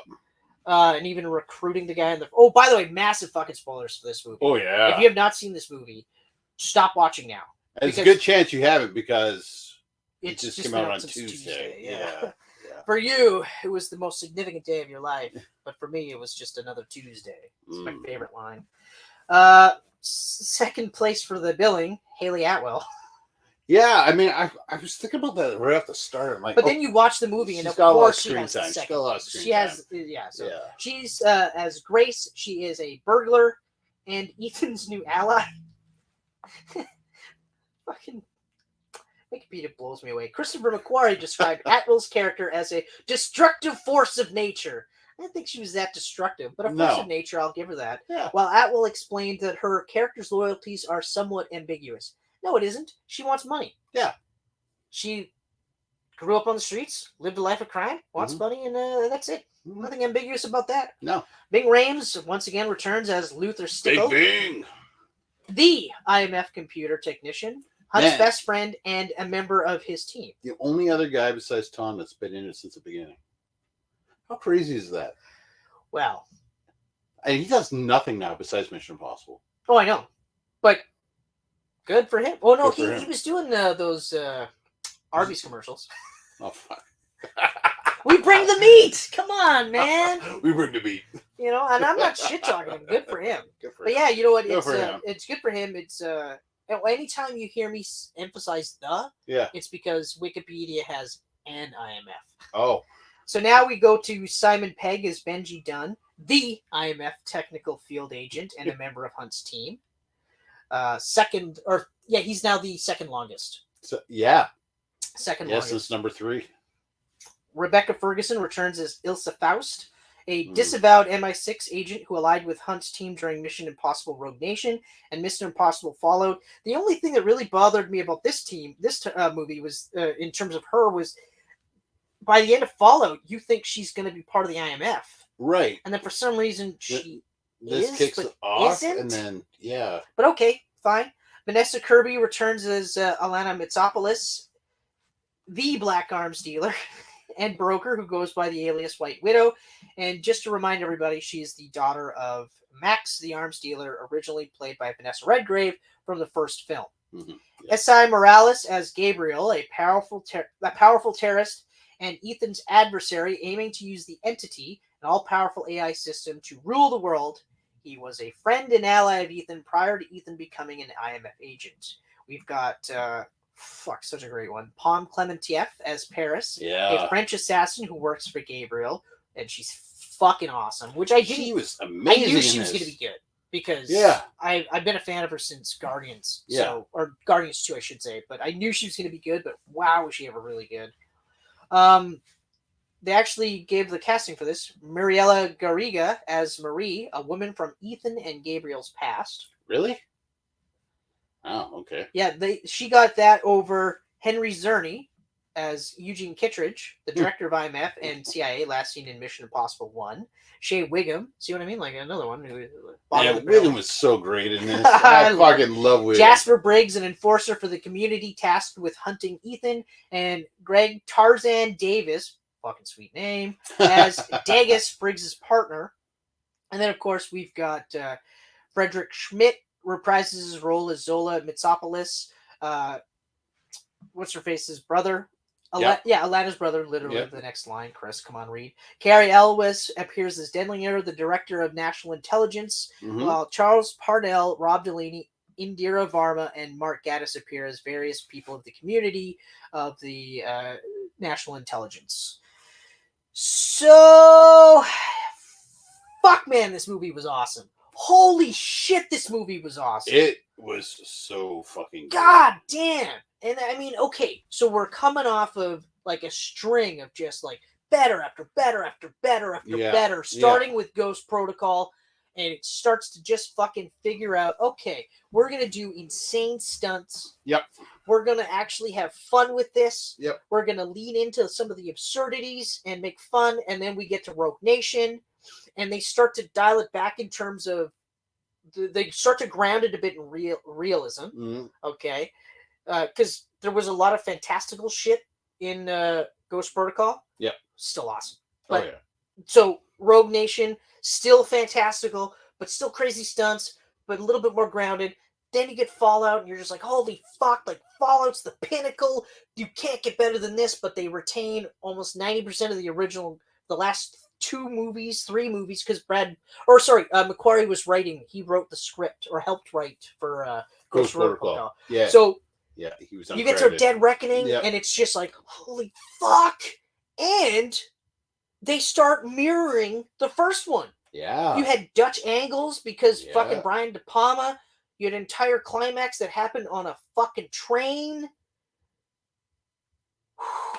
And relentless. Like I said that. Relentless. I said that the entire time, where it was like you really couldn't catch a breath. My dad said that was so suspenseful, it felt like a Jurassic Park movie. Yeah, exactly. And it's true. It was very suspenseful. Like, whereas I was saying Fallout is like one of the best action movies. Yeah. While the set pieces in this certainly are crazier than Fallout, this is more of a suspenseful thriller than it is an action movie. Yeah. Okay? Like, these were more thriller beats. There's less, like, there's literally less action. There's a lot more character development. Not so much development, but just character, times with the characters. Just it's more impactful. You have more moments with the characters now. Like I'm not going to like knock the part Fallout in the airport. Yeah, the part in the airport where we establish the three of them are sitting together before Yeah. Ethan heads out, and they're all talking and stuff. And I was Yeah. like, that's really cool. You never just see moments of them just sitting there and talking. Exactly. Like, for full disclosure, Fallout is still my favorite of the series so far. I'm gonna say that right out of the gates. Mine it's too. still my favorite. Mine right too. Out of the gates And it was far. it was like there was moments where I was like I said, I was going back and forth. I hem and hawed Tuesday night. Oh, Fallout's better. And then I left better. it. I was like, ooh. I left it really entirely good. Wednesday. I left it until last night, and then I came up with my ranking, and I was like, okay. Then it came down to like, okay, well, if I move the impressive set pieces from this as a movie, do I enjoy it more than Fallout? I think I like Fallout more. I do. Yeah. I 100% do. And a lot of that has to do with Sean Harris because he's so good as the villain. Oh, yeah, but the also was awesome, you know. But then again, but the groundwork was done in Rogue Nation, right? Yeah. So you come off Rogue Nation, you get to Fallout, and like we came out of Fallout, and we're both just like, holy fuck, right? Same reaction. We came out of this, we're like, holy fuck, right? And for good reason, like you said, we had character beats. Now we got character beats in Fallout. Yeah. We got character beats in Rogue Nation. We got character beats. In fact, it seems like we got character beats right up and like from 4 and up, right? Because I think they started looking at it now like, okay, but who's Ethan, right? Mm. Because in the first one, he's cocky upstart. Yeah. Second one, a little bit more established, but okay. Third one, he got married. What? Yeah. Then after that, then it's dealing with all of that, right? And then it's like now we're starting to see more of a picture of Ethan as a character and not just a cipher for the audience, right? Yeah. Not just the American version of James Bond. Now this is a fully formed character that can carry this, but it bleeds into the other characters, right? So fucking good. Holy shit. But yeah, like they never really stay in one spot for too long. No. But there's character work and all these little bits. Even the quiet moment in Venice where Ilsa... It was that moment where I knew what was coming. Ilsa and Tom and Ethan are on the balcony. And they're just like, it's my first time in Paris. In Venice. And he's like, me too. Me too. And then she puts her head on just his this shoulder. nice little intimate moment. And apparently that's the scene where originally there was like multiple lines of dialogue. And then then they thinned it out, and then eventually it just became those 2 lines. Yeah. And McQuarrie was saying, like, even with those 2 lines, everything that they're doing with their bodies and stuff sells it. And you're like, yeah, totally does. Totally does. I didn't think she was gonna. Ilsa Faust apparently dies in this movie. I didn't think she was going to until the fight scene with Gabriel. Yeah. Then I was like, she's dying. Yeah, when he's like, Ilsa, you're not too far. You can turn around and come back. And no, don't. Ilsa, go. When the AI voice took over Benji's, I was like, holy fuck, holy shit. That was nuts. Holy shit, that was crazy. Yeah, creepy, too. Oh, yeah. Super creepy. Yeah. Yeah. But, like, but the general plot with the entity, this AI, that can go wherever it wants, do whatever it wants, and there's really nothing you can do unless you have this key, which is the MacGuffin of the entire film. Yeah. Yeah. And then, but the other part is finding out the black box, I guess, or whatever you want to call it. In fact, the only way to control it and or destroy it, which is lost on the sub. Yeah. But the opening was incredible. The opening is crazy good. Super slow, super suspenseful. What I loved about that was like, especially like, again, coming off of the last 3 movies. Yeah. It's like action in the beginning. It's just click, click, click, right? Whereas this one, it's slow build. This is slow. Build. I felt it right away. I was like, ooh, this is a little different. This is different. And again, that's McQuarrie. Yeah. Because if you watched Rogue Nation and you thought it was going to be exactly the same in Fallout, you were wrong. Yeah. Because it was an entirely different movie. Mm-hmm. And then now, we were kind of like, how is it going to be, right? Like, oh, fuck, man. It's so fucking good, though. And then you get that skip the dishes delivery driver. Yeah, get to that. And that was funny. He's in the hello, and Ethan kind of just walks out of darkness. Yeah, I thought I'm going to do that to a skip the dishes driver one day. No kidding. No kidding. Hello. But I liked that, and I liked that they were recruiting people, which I thought, and like I was saying, like it gives you an idea that maybe there is more than one IMF team. Yeah. right? I mean, they kind of dabbled with that in Ghost Protocol, but I looked at it like, well, Ethan wasn't in the field, so they were working around that, right? And then the Josh Holloway character was the Ethan character, in lieu of that. And then once he was dead, and of course they got Ethan out, and it was just again like, but again, yeah. So ultimately, it's just that team because you always think it's just that one team. Yeah. So I kind of like that it's branching off type of thing. The community I thought was an interesting concept. All the various heads of the intelligence organizations all kind of working together. That was very cool. And then even just Shea Wiggum's character just being like familiar with Ethan and just being like, fuck this guy. Like he's just goddamn agent of chaos. But but there's no like he's at no point in time is he like taking Ethan lightly. Yeah. Yes, he wants to take him down because that's his job, and he also wants to be the guy to say, I fucking finally beat this cocksucker, right? But he's not like, I got him, it's no big deal. He knows that. Oh, he knows. He has to. It's a big deal. Yeah, like he knows that it's not like even when they say stuff, it's like he can get in anywhere. He can get out. Like you can't contain this guy. There's nothing you can do. He's the best of the best. They're not saying it like, oh, they're like, fuck this, like. There's nothing we really can do, but I do like the one part where they're just like, what do you mean you send word?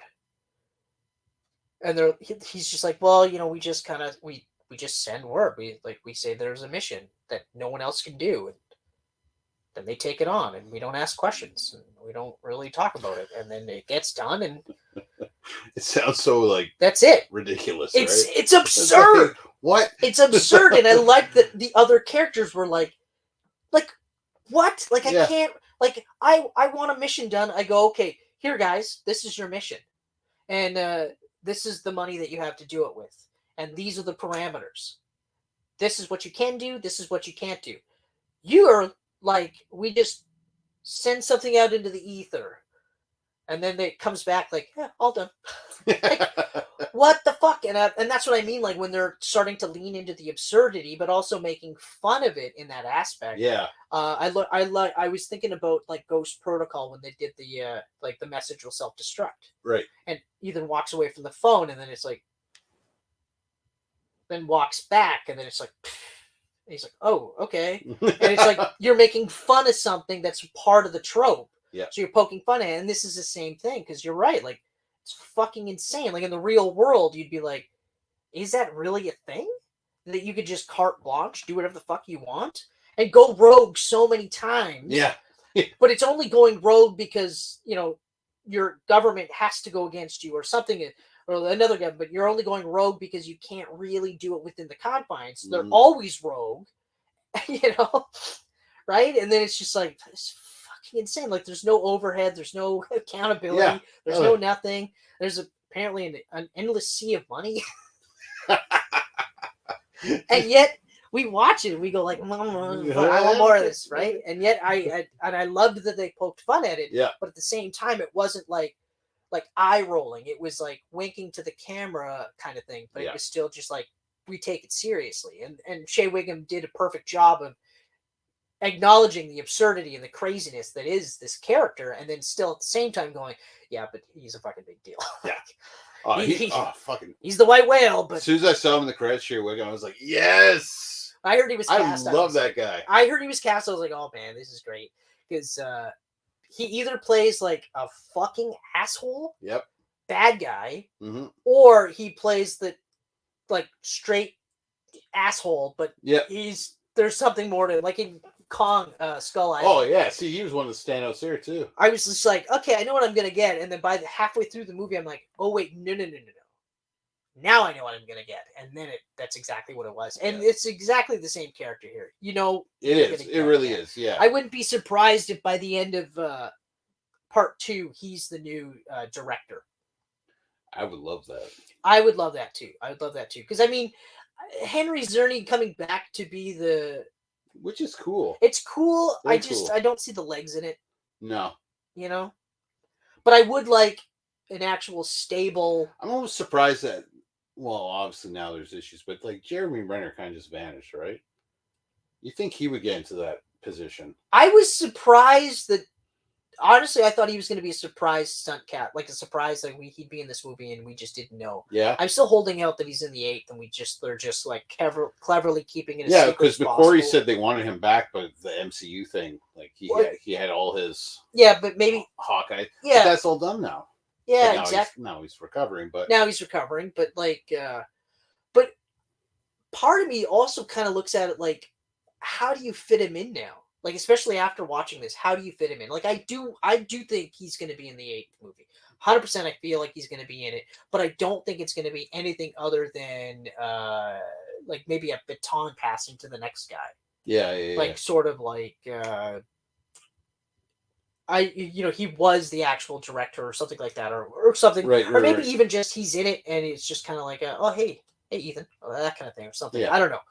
But then if that's the case, then I'm like, yeah, don't put him in it. Yeah. It's kind of like that Paula Patton. If you're not really going to do anything with her, then don't put her in the movie. So having that little bit in Rogue Nation and then not seeing him again, it's like, okay, like, yeah, I would love to see more. Yeah. But at the same time, it depends on how. Yeah. If it's a 30-second thing, no thanks. Save your time. Save the money shooting it. Don't bother. Yeah. I mean, fuck, the set pieces. The set pieces. The set pieces in this movie they're insane. They're absolutely insane. Psychotic. Like, they're absolutely insane. They're so good before the train sequence, and then it's off another fucking level with the train sequence. And the reason why... Oh, sorry, go on. The car chase. Yeah. All of that. I've heard some people think it's too long. I've been seeing that quite a bit lately, that it's been too long. And I actually feel like it.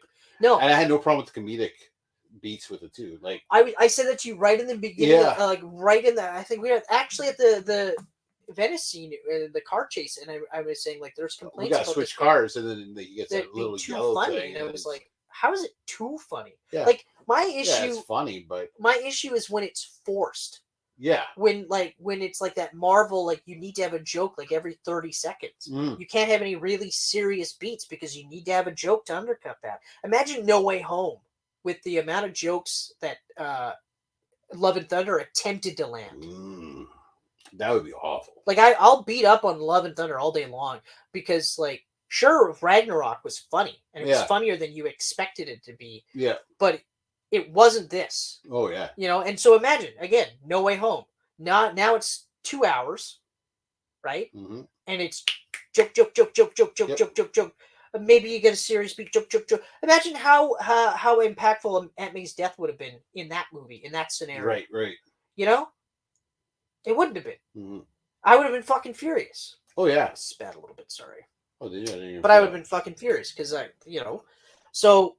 none of this felt out of place. No, none of this felt forced. There was clearly a chemistry between the two of them, between Grace and Ethan, which led to like an awkwardness almost when they had to spend moments together. Yeah, they're handcuffed to each other. Yeah, he gets this little tiny fucking car. Yeah, it's just like this awkward moment where it's funny. Yeah, because he's just like, oh well, I was expecting something bigger and sexier, like spy car. Yeah, exactly. Like even that part, like the fact that like they got that car, and all of a sudden now Ethan is just kind of like doing this weird like loser move where he's just kind of I wasn't expecting this. I was expecting something bigger, and she's like, okay, like I don't fucking know. Yeah, I don't know, whatever. Anyway, all right, yeah, and then they get in, and it's like over. It's like I thought I was gonna. Oh yeah, you got to go over here. So it was like I thought it was funny. I mean, it was inherently funny, and it was refreshing to see Ethan as a character. Exactly, a little bit of a stumbler, and like a little bit almost self-conscious about. There's a human element to him. Like all of a sudden, it's like he's self-conscious. It's like all of his like he ate a big fat burger, and now his belly's showing. Like I don't normally have a belly. I just ate. And it's just like it was funny. Like again, nothing was out of place. Nothing seemed forced. Right. And they were happening in scenes where you would expect that, right? Like there were no jokes at the climax of the scene. No. There was no little bits of like, ha ha ha, this is fun. It was like, in fact, the comedy stopped after Ilsa's death. Oh, yeah. Yeah. And so we were getting all these kind of funny little things. But I think actually it really stopped once they got to Venice. Yeah. You know, but you had to establish Grace, Mm-hmm. right? And of course it was going to be a fun, flirty thing between them because Yeah. she is going to be a playful foil because it's not like she's just Joe Blow Jane I work in the computer software area. No, this is a seasoned thief, Mm-hmm. right? So, and a lot of the stuff they did with their hands and like even just the tricks that he was doing with his hands and stuff, I was like, yeah, this is perfect. I like it. It very much reminded me of Batman and Catwoman. Yeah, there was You know that what I mean? interplay. Like, There was like that interplay. she's Now, granted, having said that, I don't want her to now be the love interest. For Yeah. him. I think if they weren't going to do it with Ilsa, and of course she is in fact dead, and we find out that it was her that did in fact die, and there was nothing else. Then I'm at the point where I'm like, then don't do a love interest for him. Don't bother. I'm upset she's dead too. Like I always thought Mission Impossible could have spin-offs outside of Tom Cruise. We talked about it plenty of times. Ilsa could easily have a spin-off. Oh, in yeah. fact, I would gladly watch a spin-off between Fallout and this, showing you what she was doing. Yeah, exactly. And especially because they established by the end of Rogue Nation Yeah. that actually about halfway through that this is the female equivalent to Ethan. Mm-hmm. She is on his level. Yeah. Up until this point, no one else has been on his level. She has been. Yeah. And like we should have seen it coming when McQuarrie was saying like they can't get together. Yeah. Because if they get together, she has to die.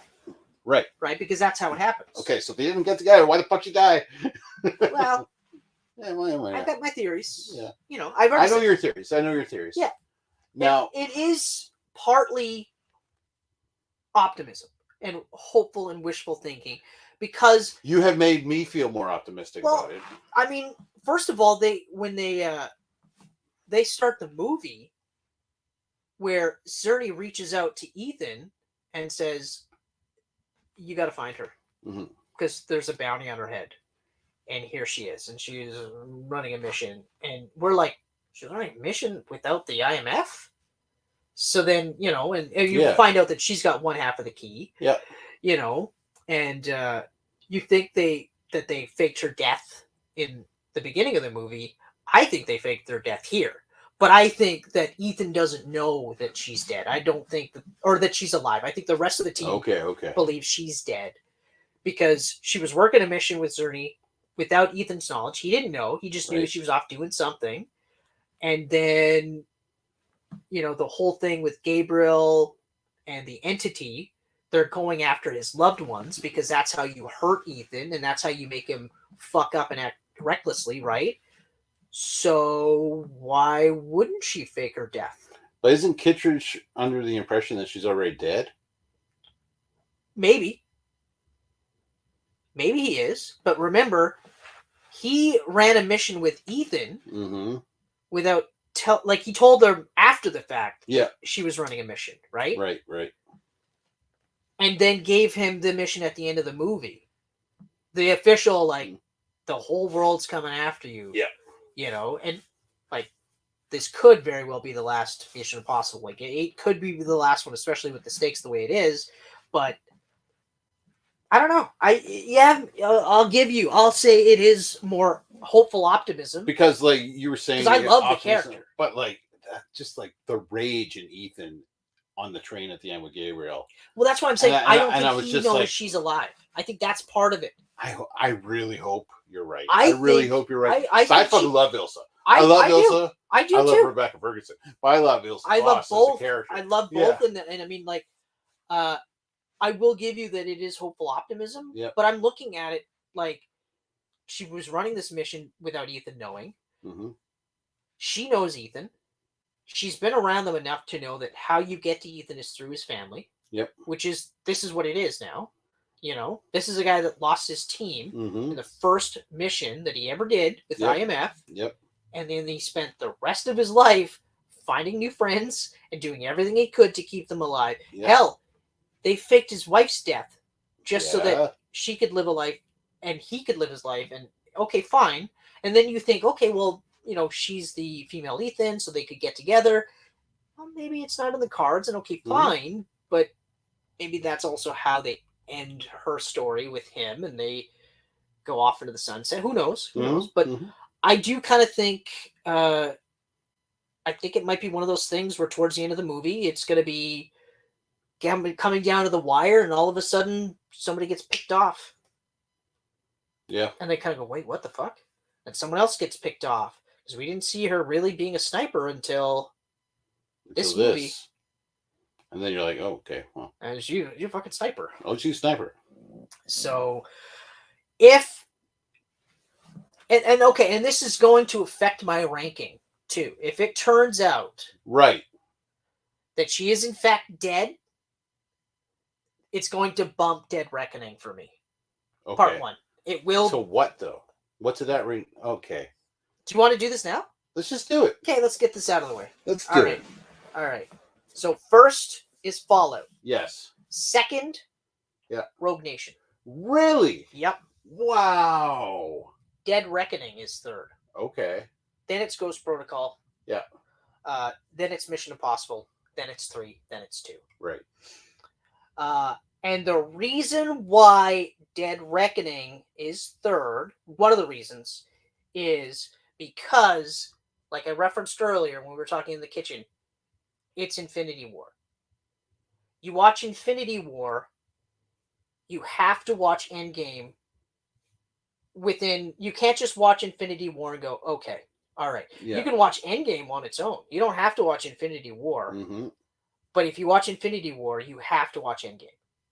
You watch this, you have to watch the second chapter. Yeah. You have to.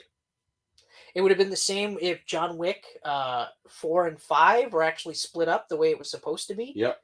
Because 4 would have ended on a cliffhanger. Yep. And then 5 would have been the end. Mm-hmm. So 4 would have been amazing. But you would have had to have watched. Right. So that's part of it. The other part was when they killed Ilsa, or they appear to kill Ilsa, sucked a little bit out of me because I spent the rest of the movie going, like you and I both were like, oh man, and then I was like, no, but like, oh man, no, but like, so it shifted the movie a bit for me because of that. Yeah. Okay, and it wouldn't have mattered who it was. If they killed Benji, same thing. If they killed Luther, and I was saying if they're going to kill anyone, it would have been Luther. But it would have done the same thing and it would have shifted it for me. So those are the two reasons why it was placed there. Even though in terms of the spectacle, it's just like Fallout. It tops everything before it. Oh, yeah. The spectacle is like the chase scene. And I was, at first when I was watching it, I was like, I like the motorcycle scene in Fallout better than the Venice car chase scene. Okay. But then I was thinking about it. I'm like, yeah, but they're both awesome. Mm-hmm. They're both equally awesome. Yep. And I can't really honestly say I like one over the other because we're also talking about two different types of movies, right? Like that's a relentless action movie. This was a relentless thriller action movie. Yeah. Like there was more thriller aspects to this, and it was like your dad said, it was way more suspenseful. Way more. You know, they felt like there was more stakes in this movie when we're, you know, and a large part of that has to do with the fact that we were talking about AI. Now we're literally talking about a movie. Oh man, right? The AI is taking over. AI is the villain. And the AI is literally just wants to survive. Yeah. Right? And of course there's all these things that want to use, and it's true.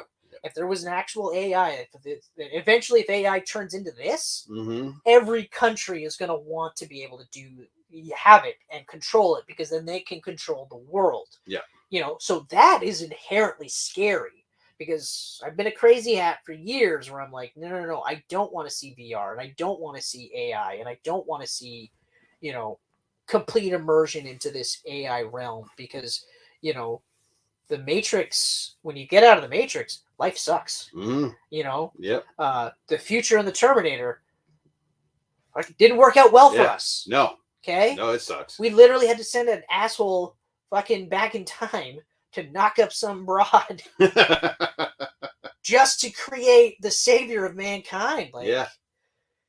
Like, no. So, like, that's suspenseful, right? And also, sometimes you think, like, we're going to watch the movie that Tom Cruise dies in. That's scary to think. Like, and that's that and lends to it, right? Like Yeah. you because we talk about like and okay, so here's the part where the scene, the CGI was a little shoddy. Okay. It was in the train scene because you could tell it was green screen. In the train itself? Not in the train itself. When they were outside of the train, when they were fighting on the train and yeah, stuff, yeah. there was a number of parts where I'm like, I could tell that's green screen. Really, yeah? But it wasn't like, oh god, that's so terrible. It was just kind of like, oh yeah, green screen. Oh yeah, green screen. But that's it. Yeah. Because again, like we're talking about a movie that's like, I'm gonna say probably 70% real practical effects. Oh, easily. And then the rest is just CGI finishing. Like obviously the CGI backgrounds for the fight scenes on the train and stuff like that. But the inside of the train, no, that's completely created. Yeah. Like even the kitchen, it's a fully functioning kitchen, which I was like, that's absurd, guys. You didn't have to do a fully functioning kitchen. Like, come on. You're wrecking the fucking thing. You know? But like, it's amazing. Like the CG was fantastic when it is used. Oh no, yeah. It's incredible. I never saw that making of the motorcycle jump stunt. I would never have thought that fucking mountain top wasn't a real mountain top. Exactly. It's same thing. I would never. It looked like a legit mountain top at all. They took a jump off of. Exactly. Yeah, but like it's a ramp. What? It's just fucking like. But again, they're using most of their money on the practical stuff. Yeah. And then but Tom's also like him and his crew are guys that show up and they are either at budget or under budget. Mm-hmm. And that's kind of the thing. Like, so you don't hear of, and they're usually pretty good for time too. Yeah. They're under budget and they're usually on time, or like either under or on budget and they're either under or on time. There aren't any delays. Like the only reason why we got delayed was because of COVID. Mm-hmm. You know, and then of course now with the writer's strike, yeah, or full on actor strike. But okay, most of the movie's finished anyway. Yeah. Oh yeah. Yeah, so, it's fine. So yeah, but it's still just like, propulsive is one of the words I want to use. Like this movie is very propulsive. It moved me forward. And very similar to Fallout, because again, relentless, but in different styles. Different, very different. And I loved that they mirrored a lot from the first. So, like, of course, bringing back Cerny, but even like I said, the Dutch angles, the climax of the train, like, another reason why it placed third was because even though overall I love the story, it's probably one of the better stories. I did not like the flashback stuff with Gabriel. Yeah. Not so much the fact that they shot it or how they shot it or whatever, because it doesn't bother me. I saw some complaints were like, well, they did it grainy or whatever. They didn't show Tom Cruise's face, and it's like, well, yeah, they did it grainy so that they could hide the de-aging effect. Right. Exactly. So, fuck you. Like, who gives a shit? Exactly. But I didn't feel like it was necessary to give Gabriel that personal backstory with Ethan, or even being the reason why Ethan joined the IMF. I do agree with you on this. Because I was like, what does it matter? Mm-hmm. Especially because like even if people are saying, well, you need to inject more, it's got to be more personal. Mm-hmm. I'm like, well, not really. Because like, I mean, well, you look at like for him, it's always the mission, right? Yep. But the personal aspect is making sure that they complete the mission and nobody dies, and his friends and family stay alive. Like there's that. Yeah. I mean, I didn't even really care the fact that they tried to hint that Ethan was a bit of a shitty kid, like before he joined the IMF. Mm-hmm. You know, I almost feel like it kind of taints it. Like I know they're trying to use it as like, well, we all joined and we were all like going down a path. Yeah. You know, and that's why we did it. Like, okay, fine, but I just didn't think it was necessary because, like, well, fuck, we just had Fallout, and you like it was personal. Yeah, it was a personal movie. Yep. Lane returned, and this was the only returning bad guy, so it was personal in that aspect. But then they included his wife, who, you know. Mm-hmm. Like sure they had a send off for her and it was awesome and I'm glad that was so good. I was so happy when they brought her back to wrap that up. But that's personal, right? Yeah. So now that that's gone, well, if you want to make it personal, you go after his team. So you didn't need to do that story. I agree. You know? I agree. I thought it was kind of weird too. And especially like, I don't know. I almost wish they could have found someone left over from the first movie to bring back.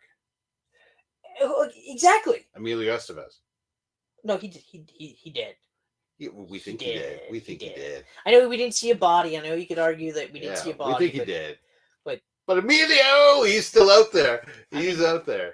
He's pulling the strings. I'll give you we didn't see a body, right? But, yeah. I mean, they're gonna fucking open up the entity. It's gonna be just a big floating Emilio head like MODOK. No, that's Skank. Skank's in the corner over there. He dead. He dead. It's like no. He's dead now. He did.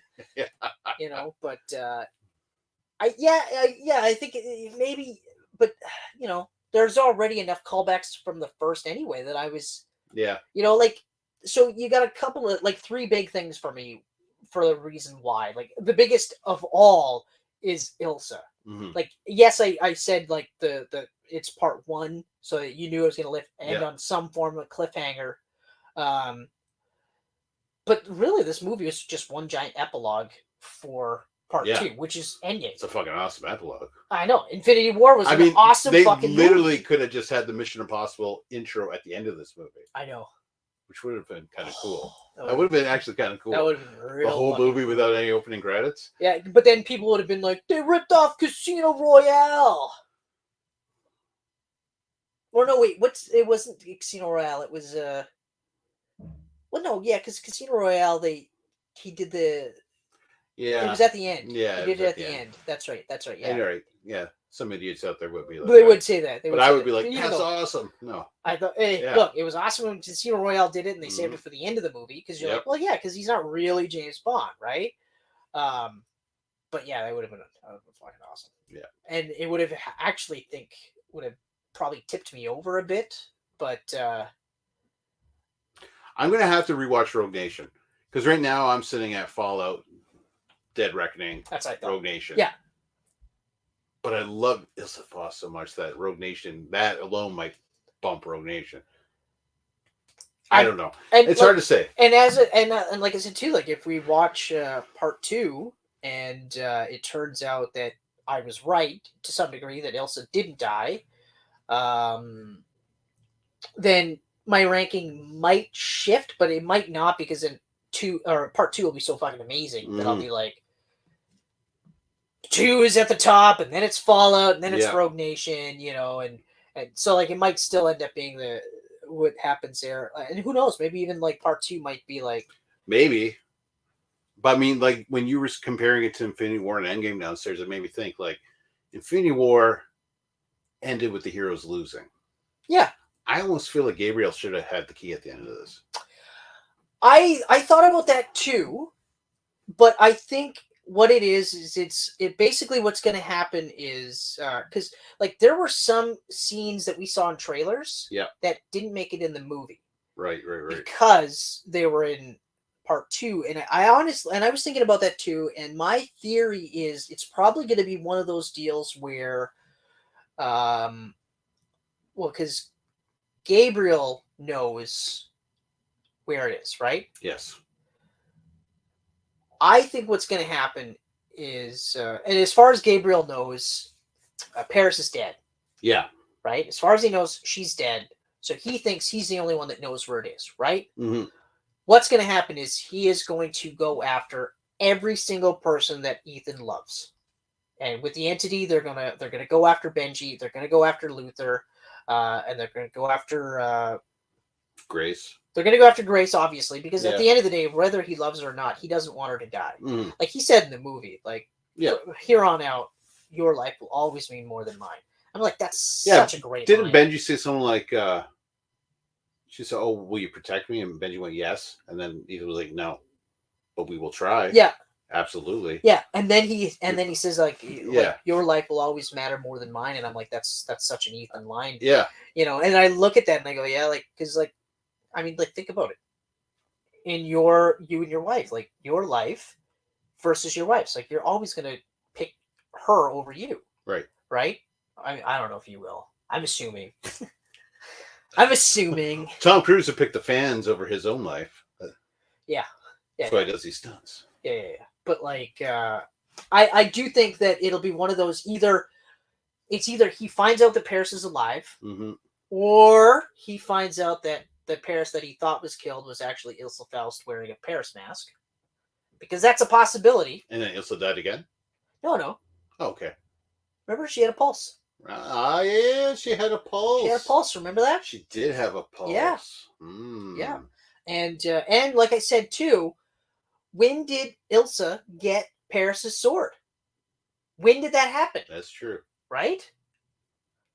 It wasn't weird, like, as I remember when she had the pipe, I didn't think nothing of the sword when Ilsa had it, but it was when Paris had the pipe, and I was like, why the fuck does she have the pipe?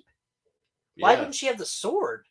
And then later, I was like, right, because Ilsa had the sword. How the fuck did that happen? Right? When did that happen? At the party? I don't know when that happened. I'll have to rewatch the movie one of the two or three more times I'm going to see it in the theater. Yeah. Because, I'm already like, do I see it this weekend?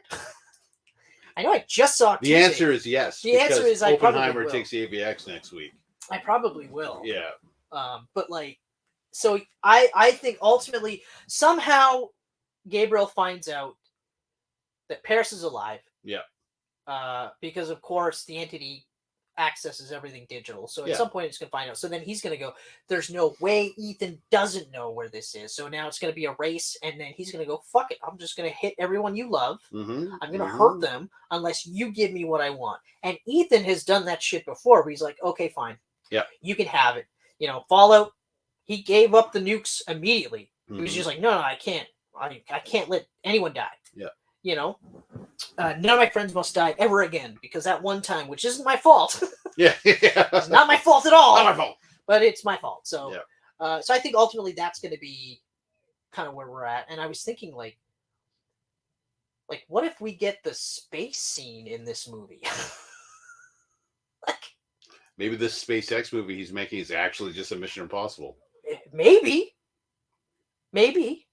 Because maybe they launch the fucking entity's AI into space to keep it, because no one else will get it, but they don't realize they're dealing with Tom Cruise / Ethan fucking Hunt. But no, I actually was thinking about this, because they end on the subway or the submarine, and I was like, holy fuck! Imagine now they gotta go under the water in the Arctic. There's gonna be some fucking crazy scenes and here. He's gonna be under that ice. Exactly. Yeah. Exactly. So yeah, no, I have a feeling that Chapter 2 is going to be like Endgame. Yeah. It's going to be like an ending per se, because Endgame was an ending, but they're going to definitely leave it open for a 9 and a 10. I think part of me thinks that Tom Cruise saying I want to be doing action movies in my 80s, like Harrison Ford. I think that's one of those where he's saying that now. Yeah. But yes, Harrison Ford is doing action films in his 80s, but he was never doing this shit that Tom Cruise was doing, even in his 60s. Even 20 years ago, he was still doing it the way, how old is the Crystal Skull movie? 2008. Yeah, so 15 years. Yep. So not quite 20 years ago, but 15 years ago, even in 15 years ago, he was already not doing... Yeah. Yeah, and not to knock him. I'm not going to knock him, because it's not like Indy was a stunt movie anyway. Oh, yeah, exactly. This is the guy that famously just went, oh, yeah, you got a nice sword. I do love the fact that it was he was sick. He just didn't want to keep fucking filming, and he was like, it makes no sense. Why wouldn't I just shoot him? And it's yeah. That's a great point. You're right. That's actually fucking genius. I love that part. I love that he was just it doesn't make any sense. It's kind of like Robert Downey Jr. by the second Iron Man movie. He's like, why the fuck do I need to wear the suit? Yeah. Why can't we just figure something out better? And so by the time you get to the Avengers, he's not even wearing a fucking suit at all. It's he's just walking around. Yeah. Yeah, he's just walking around in his fucking day clothes. Yeah. Eating snacks around the... Push a button, got a suit. Yeah, exactly. So little things like that, I go yeah, that makes fucking sense. Also, I have to wear a suit. Why the fuck do I have to hit the gym? Just wear long sleeve clothes and just don't get fat. Mm-hmm. But there you go. Not hard. I will say this, I'm glad that I don't have to wait 5 fucking years. Yeah, it comes out next year. Oh. Next year, It was pushed a little bit, but I'm still Push fine. a little bit, as long as all these strikes don't fuck anything up with it. I think it's pretty much done. I think it's pretty much done. But I do want to see like I think we should get a trailer soon. Yeah. But maybe give it a little bit so that people still go like, yeah, we got to see. Wonder what's the next big Paramount movie? Ninja Turtles. Oh wait, no, it's not. No. That's right, because I don't give a fuck. December. It'll get released with a big December movie. Probably, more than likely. Aquaman 2. Sure, why not? Yeah, why not? What is it? Christmas for June 2? Or is that November? November. That's a really good month for me. It's a good month for you. Great month. I turned 41, which is great. Yep. Because how many people get to say they live to 41? Some people don't. People that have lived to 41. Right, but there are people that haven't. I know people that have died young, so. Sure. You know people that have died young. I do. So it's an accomplishment. That's how I'm trying to look at it now. It's an accomplishment. Every year we're on this earth. Yeah, sure, we're getting older, but it's part of the deal. Yeah, Harrison Ford's got a really good outlook at it. Like people saying, "Oh, do you wish you were young, or did you like seeing yourself young again?" And then he said, "No, I deserve my age. Yeah, I made it to this age. I'm proud of this. Yeah, age. exactly. Like I find that to be a much more positive outlook. Yeah, because like even just not many people can get to 80. Exactly, so. like and owning the wrinkles and owning the grays and owning the thinning hair and all of it. Just be like, I mean, this is just how I'm going to age. This is it. This is it. I'm going to do whatever I can to make 50-year-old Chris life easier. But it's still going to be 50-year-old Chris, right? So with a skullet. Yeah, no, definitely not a skullet. At this point, I would end up just cutting it short, or just some variation of this, but shorter, or whatever. Like I'd figure it out, but I would definitely not do a skullet. That's unfortunate. Maybe for like 1 or 2 pictures. Yeah, there it is. To be fair, because a fucking skullet is hilarious. It's hilarious. It's hilarious. Yeah. So I shouldn't say definitely for a couple of pictures. Yeah, for sure. Yeah. Just to say that I did it. And hopefully I'll have like a dirt stash. Oh, absolutely. But yeah. Other than that, then I would just like, even if it was one of those like the Dr. Phil, like I would shave it. I would just shave it or whatever. Like I don't know that I would go the full on Bic route, but I would just shave it. I just like fuck it. Like you go with no guard, it's pretty short, and it grows so fucking quick when you shave it. I did my hair like a week and a half ago, and it's already just like it's funny. Here it comes. Yeah. So so overall, like I said, overall, it is right now for me personally. It's the best movie I've seen all year. Oh, me too. It's 2018 all over again. It just because I got Mission Impossible #1, I got Spider-Verse #2. Yeah, and that's where I'm at. And John Wick 4 is number 3. Yep. John Wick 4 is number. Actually, no. Guardians is number 3 for me. John Wick 4 is number 5 for me. What's number 4? Guardians. What's number 3? Sisu. I haven't watched that yet. Oh. I haven't watched it yet, but fuck. Oh, I saw the one trailer. Good. The one trailer. I'm like, oh fuck, I'm gonna love this. Oh yeah. Oh fuck, I'm gonna love it's so fucking good. When they did the John Wick Baba Yaga line where they was like, the fuck was it? I can't remember what it was, but it was just one of those. Immediately, I was just like, oh, this is. Was it Polish? Finnish. I went, this is Finnish John Wick, because they did that similar line. And it's just like, holy fuck. But then, of course, it just looks like fucking crazy. Is it based on a true event? Like, true story? I don't think it is. Well, it might be based off of something. Because, I mean, you hear... Like a Finnish warrior or something. You hear reports of, like... Yeah. Like, there's the one fucking... Was it a German? I can't remember. There was one dude, like, he basically just lived off of speed. Yeah. Like, methamphetamines. Yeah. And just killed, like, a bunch of people. Is that kind of what they based Enemy at the Gates off of? Not this one, no. But there was similar stories where like one guy is like, I think Enemy at the Gates is based off an actual dude who sniped guys. Yeah, just like this crazy fucking sniper, and just like a crazy amount too, where it was just him, his gun, his bullets, and they just couldn't fucking. They couldn't. Yeah. He was picking them off left and right, and it was like an obscene number of people that died because of this guy. But Sisu does look. Oh, Sisu's so fucking good, man. Ugh. The Germans are like, oh, he's immortal, and then the other Finnish people were like, he's not immortal. He just refuses to die. That's what I mean. Like that's the John Wick type Yeah, line where they're just like, and as soon as he said like he just refuses to die, I was like, but of course the scenes that I was watching too, I was just like, oh, yeah, fuck. It's man, like it's on another fucking the level. trench shovel, and you're just like, oh my god, yeah, like ugh. So yeah, that's I can see that would be. So that's my that's a great top 3 though. Yeah, holy shit, top 5 even. Well, yeah, just in general. Well, Guardians and then John Wick 4, yeah. And the only reason John Wick 4 is not higher, it's just the length. Because I mean, I don't see myself. I see myself rewatching the first 3 more than the number 4. Yep. Just for the length. Even Michelle said too. She said like there were like the one part in particular that I would have cut down was the stair scene at the end. Yeah, that was too long.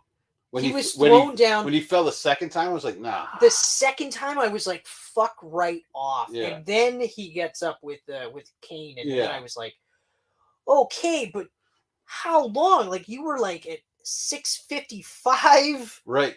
Before this. This was longer than 5 minutes.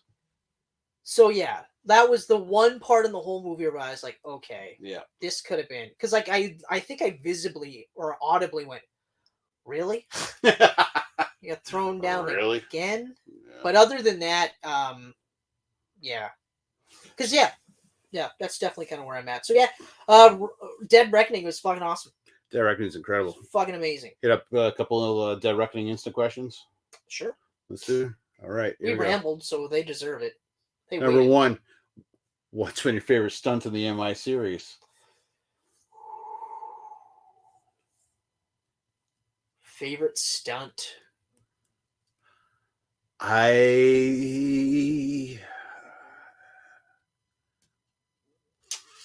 man, that's so tough. It's the fucking Burj Khalifa. That's incredible. That is just insane. When he's hanging off the plane at the beginning of Rogue Nation. That's another one that's just incredible. The Halo jump in Fallout. The underwater sequence. Yeah. In Rogue Nation again. Armor. But fucking the train sequence in this one. That's a really, really, really tough one.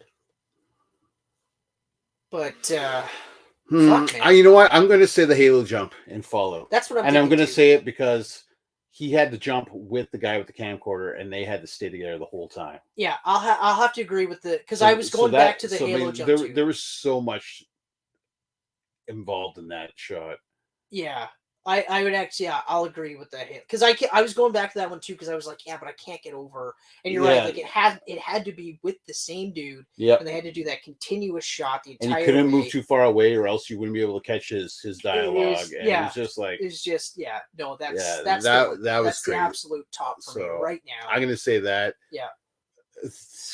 Though it's very easy. But then again, I'm also going amazing. back to Burj Khalifa because that was incredible. Even just seeing that, like at the time that movie came out, I wasn't really feeling it. Yeah. And I was giving it a hard time because I was like, but it's not like the Bourne, right? And it's not like Jason Bond, or Jason Bond. The James Bourne movies, anyway, where like they're trying to be more realistic in their presentation. So I was like, and this is going the opposite direction. But that sequence, still, I was like, that sequence was nuts. Fuck. Like, that was say nuts. what you will. And watching it on a big screen, like my stomach was going. You felt that hype. He's a lunatic. Yeah. Like you thought he was crazy now. He's got no sense of fear. No, what is it? Don't be cautious, be confident. Yeah. And it's like, okay, but it's easy for you to say when you find out that he's like 6 months of just jumping. Cautious is good to be safe. But it was 6 months, like just the jump sequence, like the motorbike sequence in this movie, like months of just training to just land that jump to the point where he's like there's no speedometer on the bike. He doesn't know how fast he's going. You know how he knows how fast he's going? By listening to the wind, by feeling the bike. Like he's so in tune, so you're just like, okay. It's easy for you to say, be confident when you do that much. Then you could back it up. But that's the one I would say. Fallout. Yeah, the Halo jump. Do you think Jeremy Renner should return? Yeah, brought that up.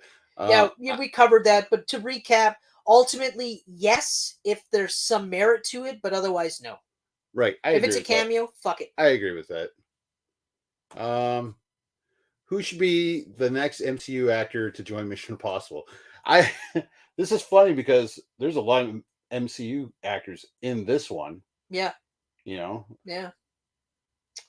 I could kind of see Robert Downey Jr. being in one as like a secretary type role. No. Like Alec Baldwin was. I'm gonna say no. I'm gonna say no because he's still. You know what? Actually, no. He's doing Oppenheimer. I was just gonna say like he's actually past the point where he would overshadow because it's Robert Downey Jr. Yeah. So yeah, I'd be okay with that. I was actually thinking like someone who would actually join the team, like long term. Long term on the team. I would immediately go Florence Pugh though, just because I have a huge crush on her. Yeah, me too. But I just like her as a person. Like she just seems like a really naturally. Tom Cruise gets older, and all the girls he's with get younger. No, that's Leonardo DiCaprio. Yeah. I was actually going to say, like in that trailer, I thought it would be really, really funny because they make a point of having him with what looks like a noticeably older woman. Yeah. And then I was going to say, like, wouldn't it be funny if you found out that she actually was only 22? She just looked older. But I'll tell you right now, though. When that shit came out, like as a joke type of thing, yeah, it's kind of fucked me up with Leonardo DiCaprio, where I'm like, it's hard for me to look at him now because I just see this old guy going after these young girls. Yeah, like you're just getting older and they're staying the same age. Yeah, so. like it's funny, like when you watch Dazed and Confused, and it's that line, that classic line, like I keep getting older and they stay the same age, and you're like, it's so gross. But then now you're like, gross. But I get older and I'm like, that's gross. Like that's fucking gross. Like, like you look 40. Granted, everyone in that movie was 40. Not one person in that fucking movie is actually in high school. But regardless, but it does actually kind of fuck me up. Like, when they said like separate the person from the art or whatever. With Tom Cruise, I can do that no problem because like aside from Scientology, you don't hear about him. Seems like a pretty normal dude, actually. Well, I read today that, or I didn't read. He said in an interview, he goes, "Oh yeah, I only work half days on Fridays because I go to the movies opening night." Yeah. Well, like Tom Cruise. Okay, here's the thing that I will say. Like, I find Tom Cruise to be weirdly fascinating because he is a weird guy in the sense that he's just very intense. Yeah. Like, I mean, he's fucking Batman for all intents and purposes. The Yeah. fact that the guy can like ride a bike, fucking fly a helicopter, fly a fighter jet, do a halo jump, like all this stuff is insane. Plus, like he's 61. Yeah. He's 20 years older than us. Yeah. And if I could, like I said that night, if I could look half as good as him at that age, I will consider that an accomplishment. But like, there's reports like he learned German for Valkyrie. Mm-hmm. He didn't learn German for the lines. He learned German. Like that's the line. Like they go, "Hey, I heard you learned some German." He goes, "No, I learned German." There's reports that like he watches a movie every day. Yeah. Right. He does half days on Fridays so he can go see movies in the theater. Like he watches movies in the theaters, not just his movies. No, but all movies. All movies. You know what I mean? Like when they go like, and I think that's one of the reasons why him and McQuarrie work so well. And McQuarrie said that is because they both are movie guys. Thing. Yeah. You know, and Simon Pegg has said like when we talk movies, like he's just on another level. You know, and even like you go back and there's that fucking Alfred Hitchcock movie that is basically the plot for Mission Impossible 2. Which one was that? Was it? I can't remember, but it's like it's not a shot-for-shot remake. Okay. But it is very. That's very interesting.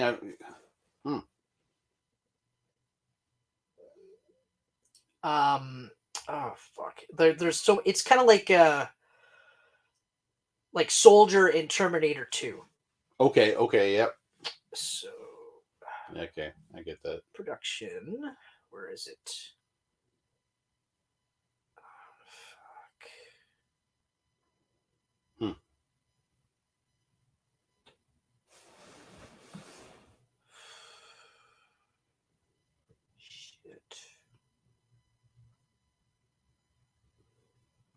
Shit, I can't seem to find it. Well, that's Notorious. Oh, Notorious. Yeah. For MI2. Interesting. Because three people whose lives become intimately entangled during an espionage operation. And because, like, if you think about it, the plot is Ethan is working a honeypot role to seduce Thandie Newton, then finds out, oh, you used to date the rogue agent. Right. And then there's that. Right. Yeah. And that's interesting. Yeah. And the only reason that came about because that fucker watches movies all the time. So, like, imagine your day is you watch a movie, Mm-hmm. you work out, Mm-hmm. You do whatever, and his workouts aren't like traditional. Like, they are traditional, but there's also, like, I don't know if he still does it, but at one point he was fencing and he's rock climbing. He probably still rock climbs. Oh yeah. You know what I mean? But like, you look at the shape he's in, and it's just like, fuck, man. Like, so, and then, but it's also realizing like his childhood dreams. Like he said, like, I always wanted to jump off. I wanted to motorcycle off a cliff and land on a train. And he gets to do it. And he did like, it. There's an aspect of this giant kid in him that's still there, even though he's 61. Yep. You know, and there's, of course, the Scientology stuff. But, like, look at Michael Pena. He's a Scientologist. Yeah. You know, and he credits it for saving his life and his acting career. It's like, okay, cool. But again, you don't hear any dirtbag shit about him. Nope. Right? Nope. Unfortunately, with Leonardo DiCaprio, it just becomes too blatant. Yeah. It's too much now. It's like, dude, at some point, stop being weird. Right. Like, I mean, I get it. Like, you have to be a little bit weird to be an actor, but do they all have to be fucking creepy weirdos? Like, does every single guy have to be a creepy weirdo? Like, even the stuff with, like, 50%. Like, with Justin Long, with, like, the stuff that's coming out with Justin Long and the parties and stuff, I'm like, okay, but, like, that was years ago. I mean, if it's still stuff that he's doing now, well, then, yeah. Like, I'm not saying it was okay. No. Like, I'm not saying it was okay. But, I mean, like, I'm also looking at it like, but if you're a young star that all of it, like, you're young and all of a sudden you got people telling you can do whatever the fuck you want. Yeah. Yeah, maybe you might start going, well, I can do whatever the fuck I want, Mm-hmm. right? And then maybe if you do it and then you go, like, I don't really like how that feels. Okay, well, you shift gears and then you just live your life, but you still kind of have that aspect. I mean, there's shit that I did when I was younger that I look back now and go, like, I would never have done that now. Yeah. But, like, I did it. You did it. You know? It's there. You know, like, I've stolen from stores. It's a chapter in the book of Chris. You know what I mean? Like, you know, like, I've stolen from stores. I fucking... Me too. You know, I did questionable things when I was under the influence that, Mm-hmm. you know, regardless, like, I know some people are like, yeah, well, if you did it under the influence, you would do it normally. It's like, no, I wouldn't. You know, I wouldn't even hesitate. Like, I would just be like, no, I can't do that. That's wrong. But, like, when you're drunk or you're high or whatever, you're just like, I don't really care. Mm-hmm. It takes away that empathy thing where you're just like, I don't give a fuck. Whereas, like, yeah, you know, or even just some of the things that I've said. Like, I mean, I used to say the faggot. I used to say that word all the time. Well, we all said stuff. We all did, right? That was just a normal. Now normal it's a conscious thing effort now where I don't say that, and if I do say it, it's to emphasize. Like in this case, I said it to establish that that's the word I'm talking about. Yeah. And then before it was kind of like referencing the like because we were kind of getting in like when we were born, we were still in that era where you don't talk about your feelings. Yeah. Like we're in that now. We're lucky enough that we can actually sit there and go like, oh yeah, no, it's okay. Like it's okay to have feelings. It's okay to cry about stuff. It's okay to be happy about stuff. It's okay to like stuff, you know? Mm-hmm.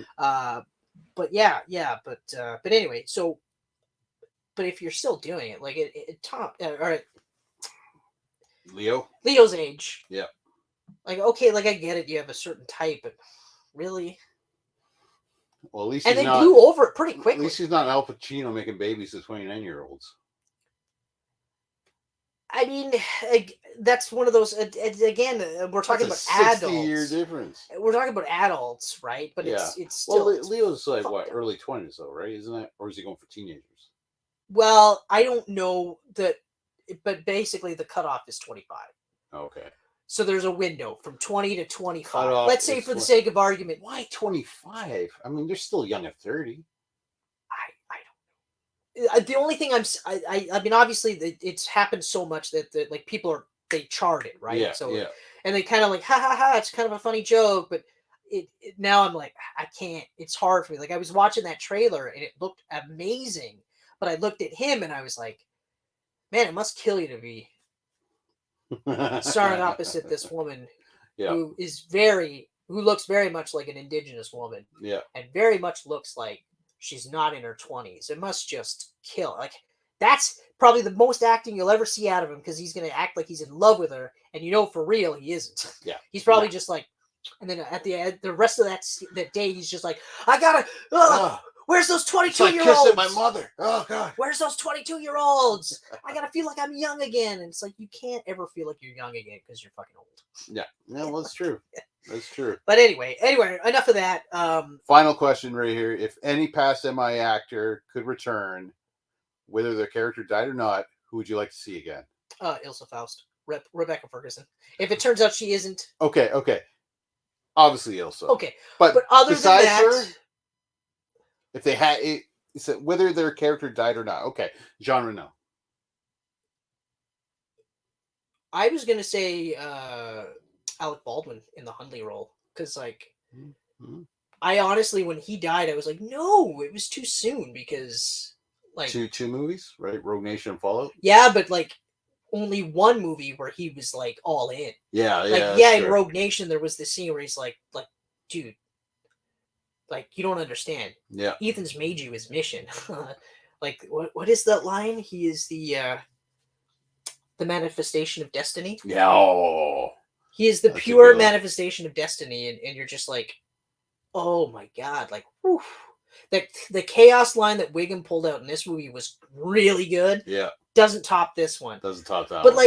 But again, and so by the end of the movie, and he turns it over and it's like, oh, I can see why like you would love this so much. This is so much fun, right? Yeah. And then you get him, and even at that part, he's like, like you think like some fundamental core of your being feels like it's wrong to save the one life in lieu of the many, but that's why I know you'll always get my back type of thing. Like he got it. Like he bought in. He understood the IMF and what it served, and more importantly, Ethan. And I was just like, man, we could have got at least one more movie of that. Mm-hmm. But it would have been, then this would have been a little bit more of a different movie, because he would have had to have died eventually anyway. So. Oh yeah, no, yeah. But I would have brought back Tunley in a heartbeat. Okay. Yeah. Very nice.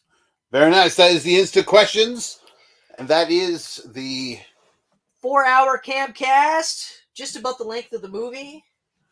2 hours and 14 minutes. We're probably around the actual length. We're pretty close. So on that note, because I have a full fucking bladder, me ladies too, buddy. and gentlemen, once again, thank you so much. We're barreling close to 1,000 subscribers, and we couldn't have done it without you.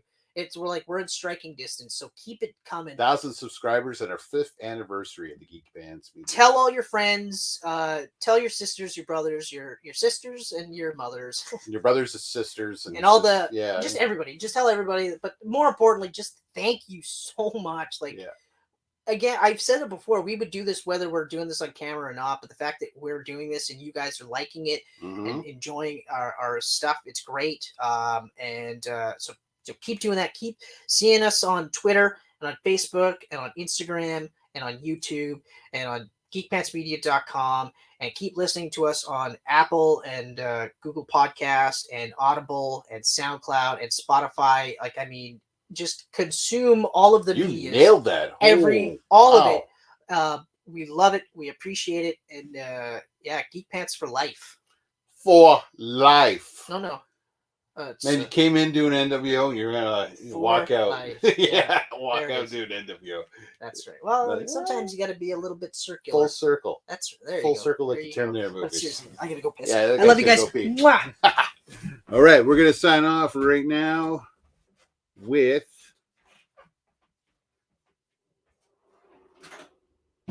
a look at the Fast X Icon Edition from Walmart. Check this out. Check this out. This is really cool. This is the Walmart exclusive Fast 10 or Fast X, however you want to say it, Icon Edition. It includes a 4K Ultra HD Blu-ray and digital code. Very cool stuff. It's a really nice looking digipack with the whole cast displayed across the packaging. You got Vin Diesel and Jason Momoa there front and center. It's in a nice looking slip. It's got die cut logos where the discs are going to be stored inside. This thing looks awesome. No street date yet on this release, but the link is available now to pre-order, so I'm going to have that down below. Check it out. A Fast 10 Icon Edition from Walmart in the U.S. Thank you so much to Walmart and High Def Ninja for sharing these images with us and allowing us to share these images with you, Geek Pantsers. Check it out now. Pre-order down below.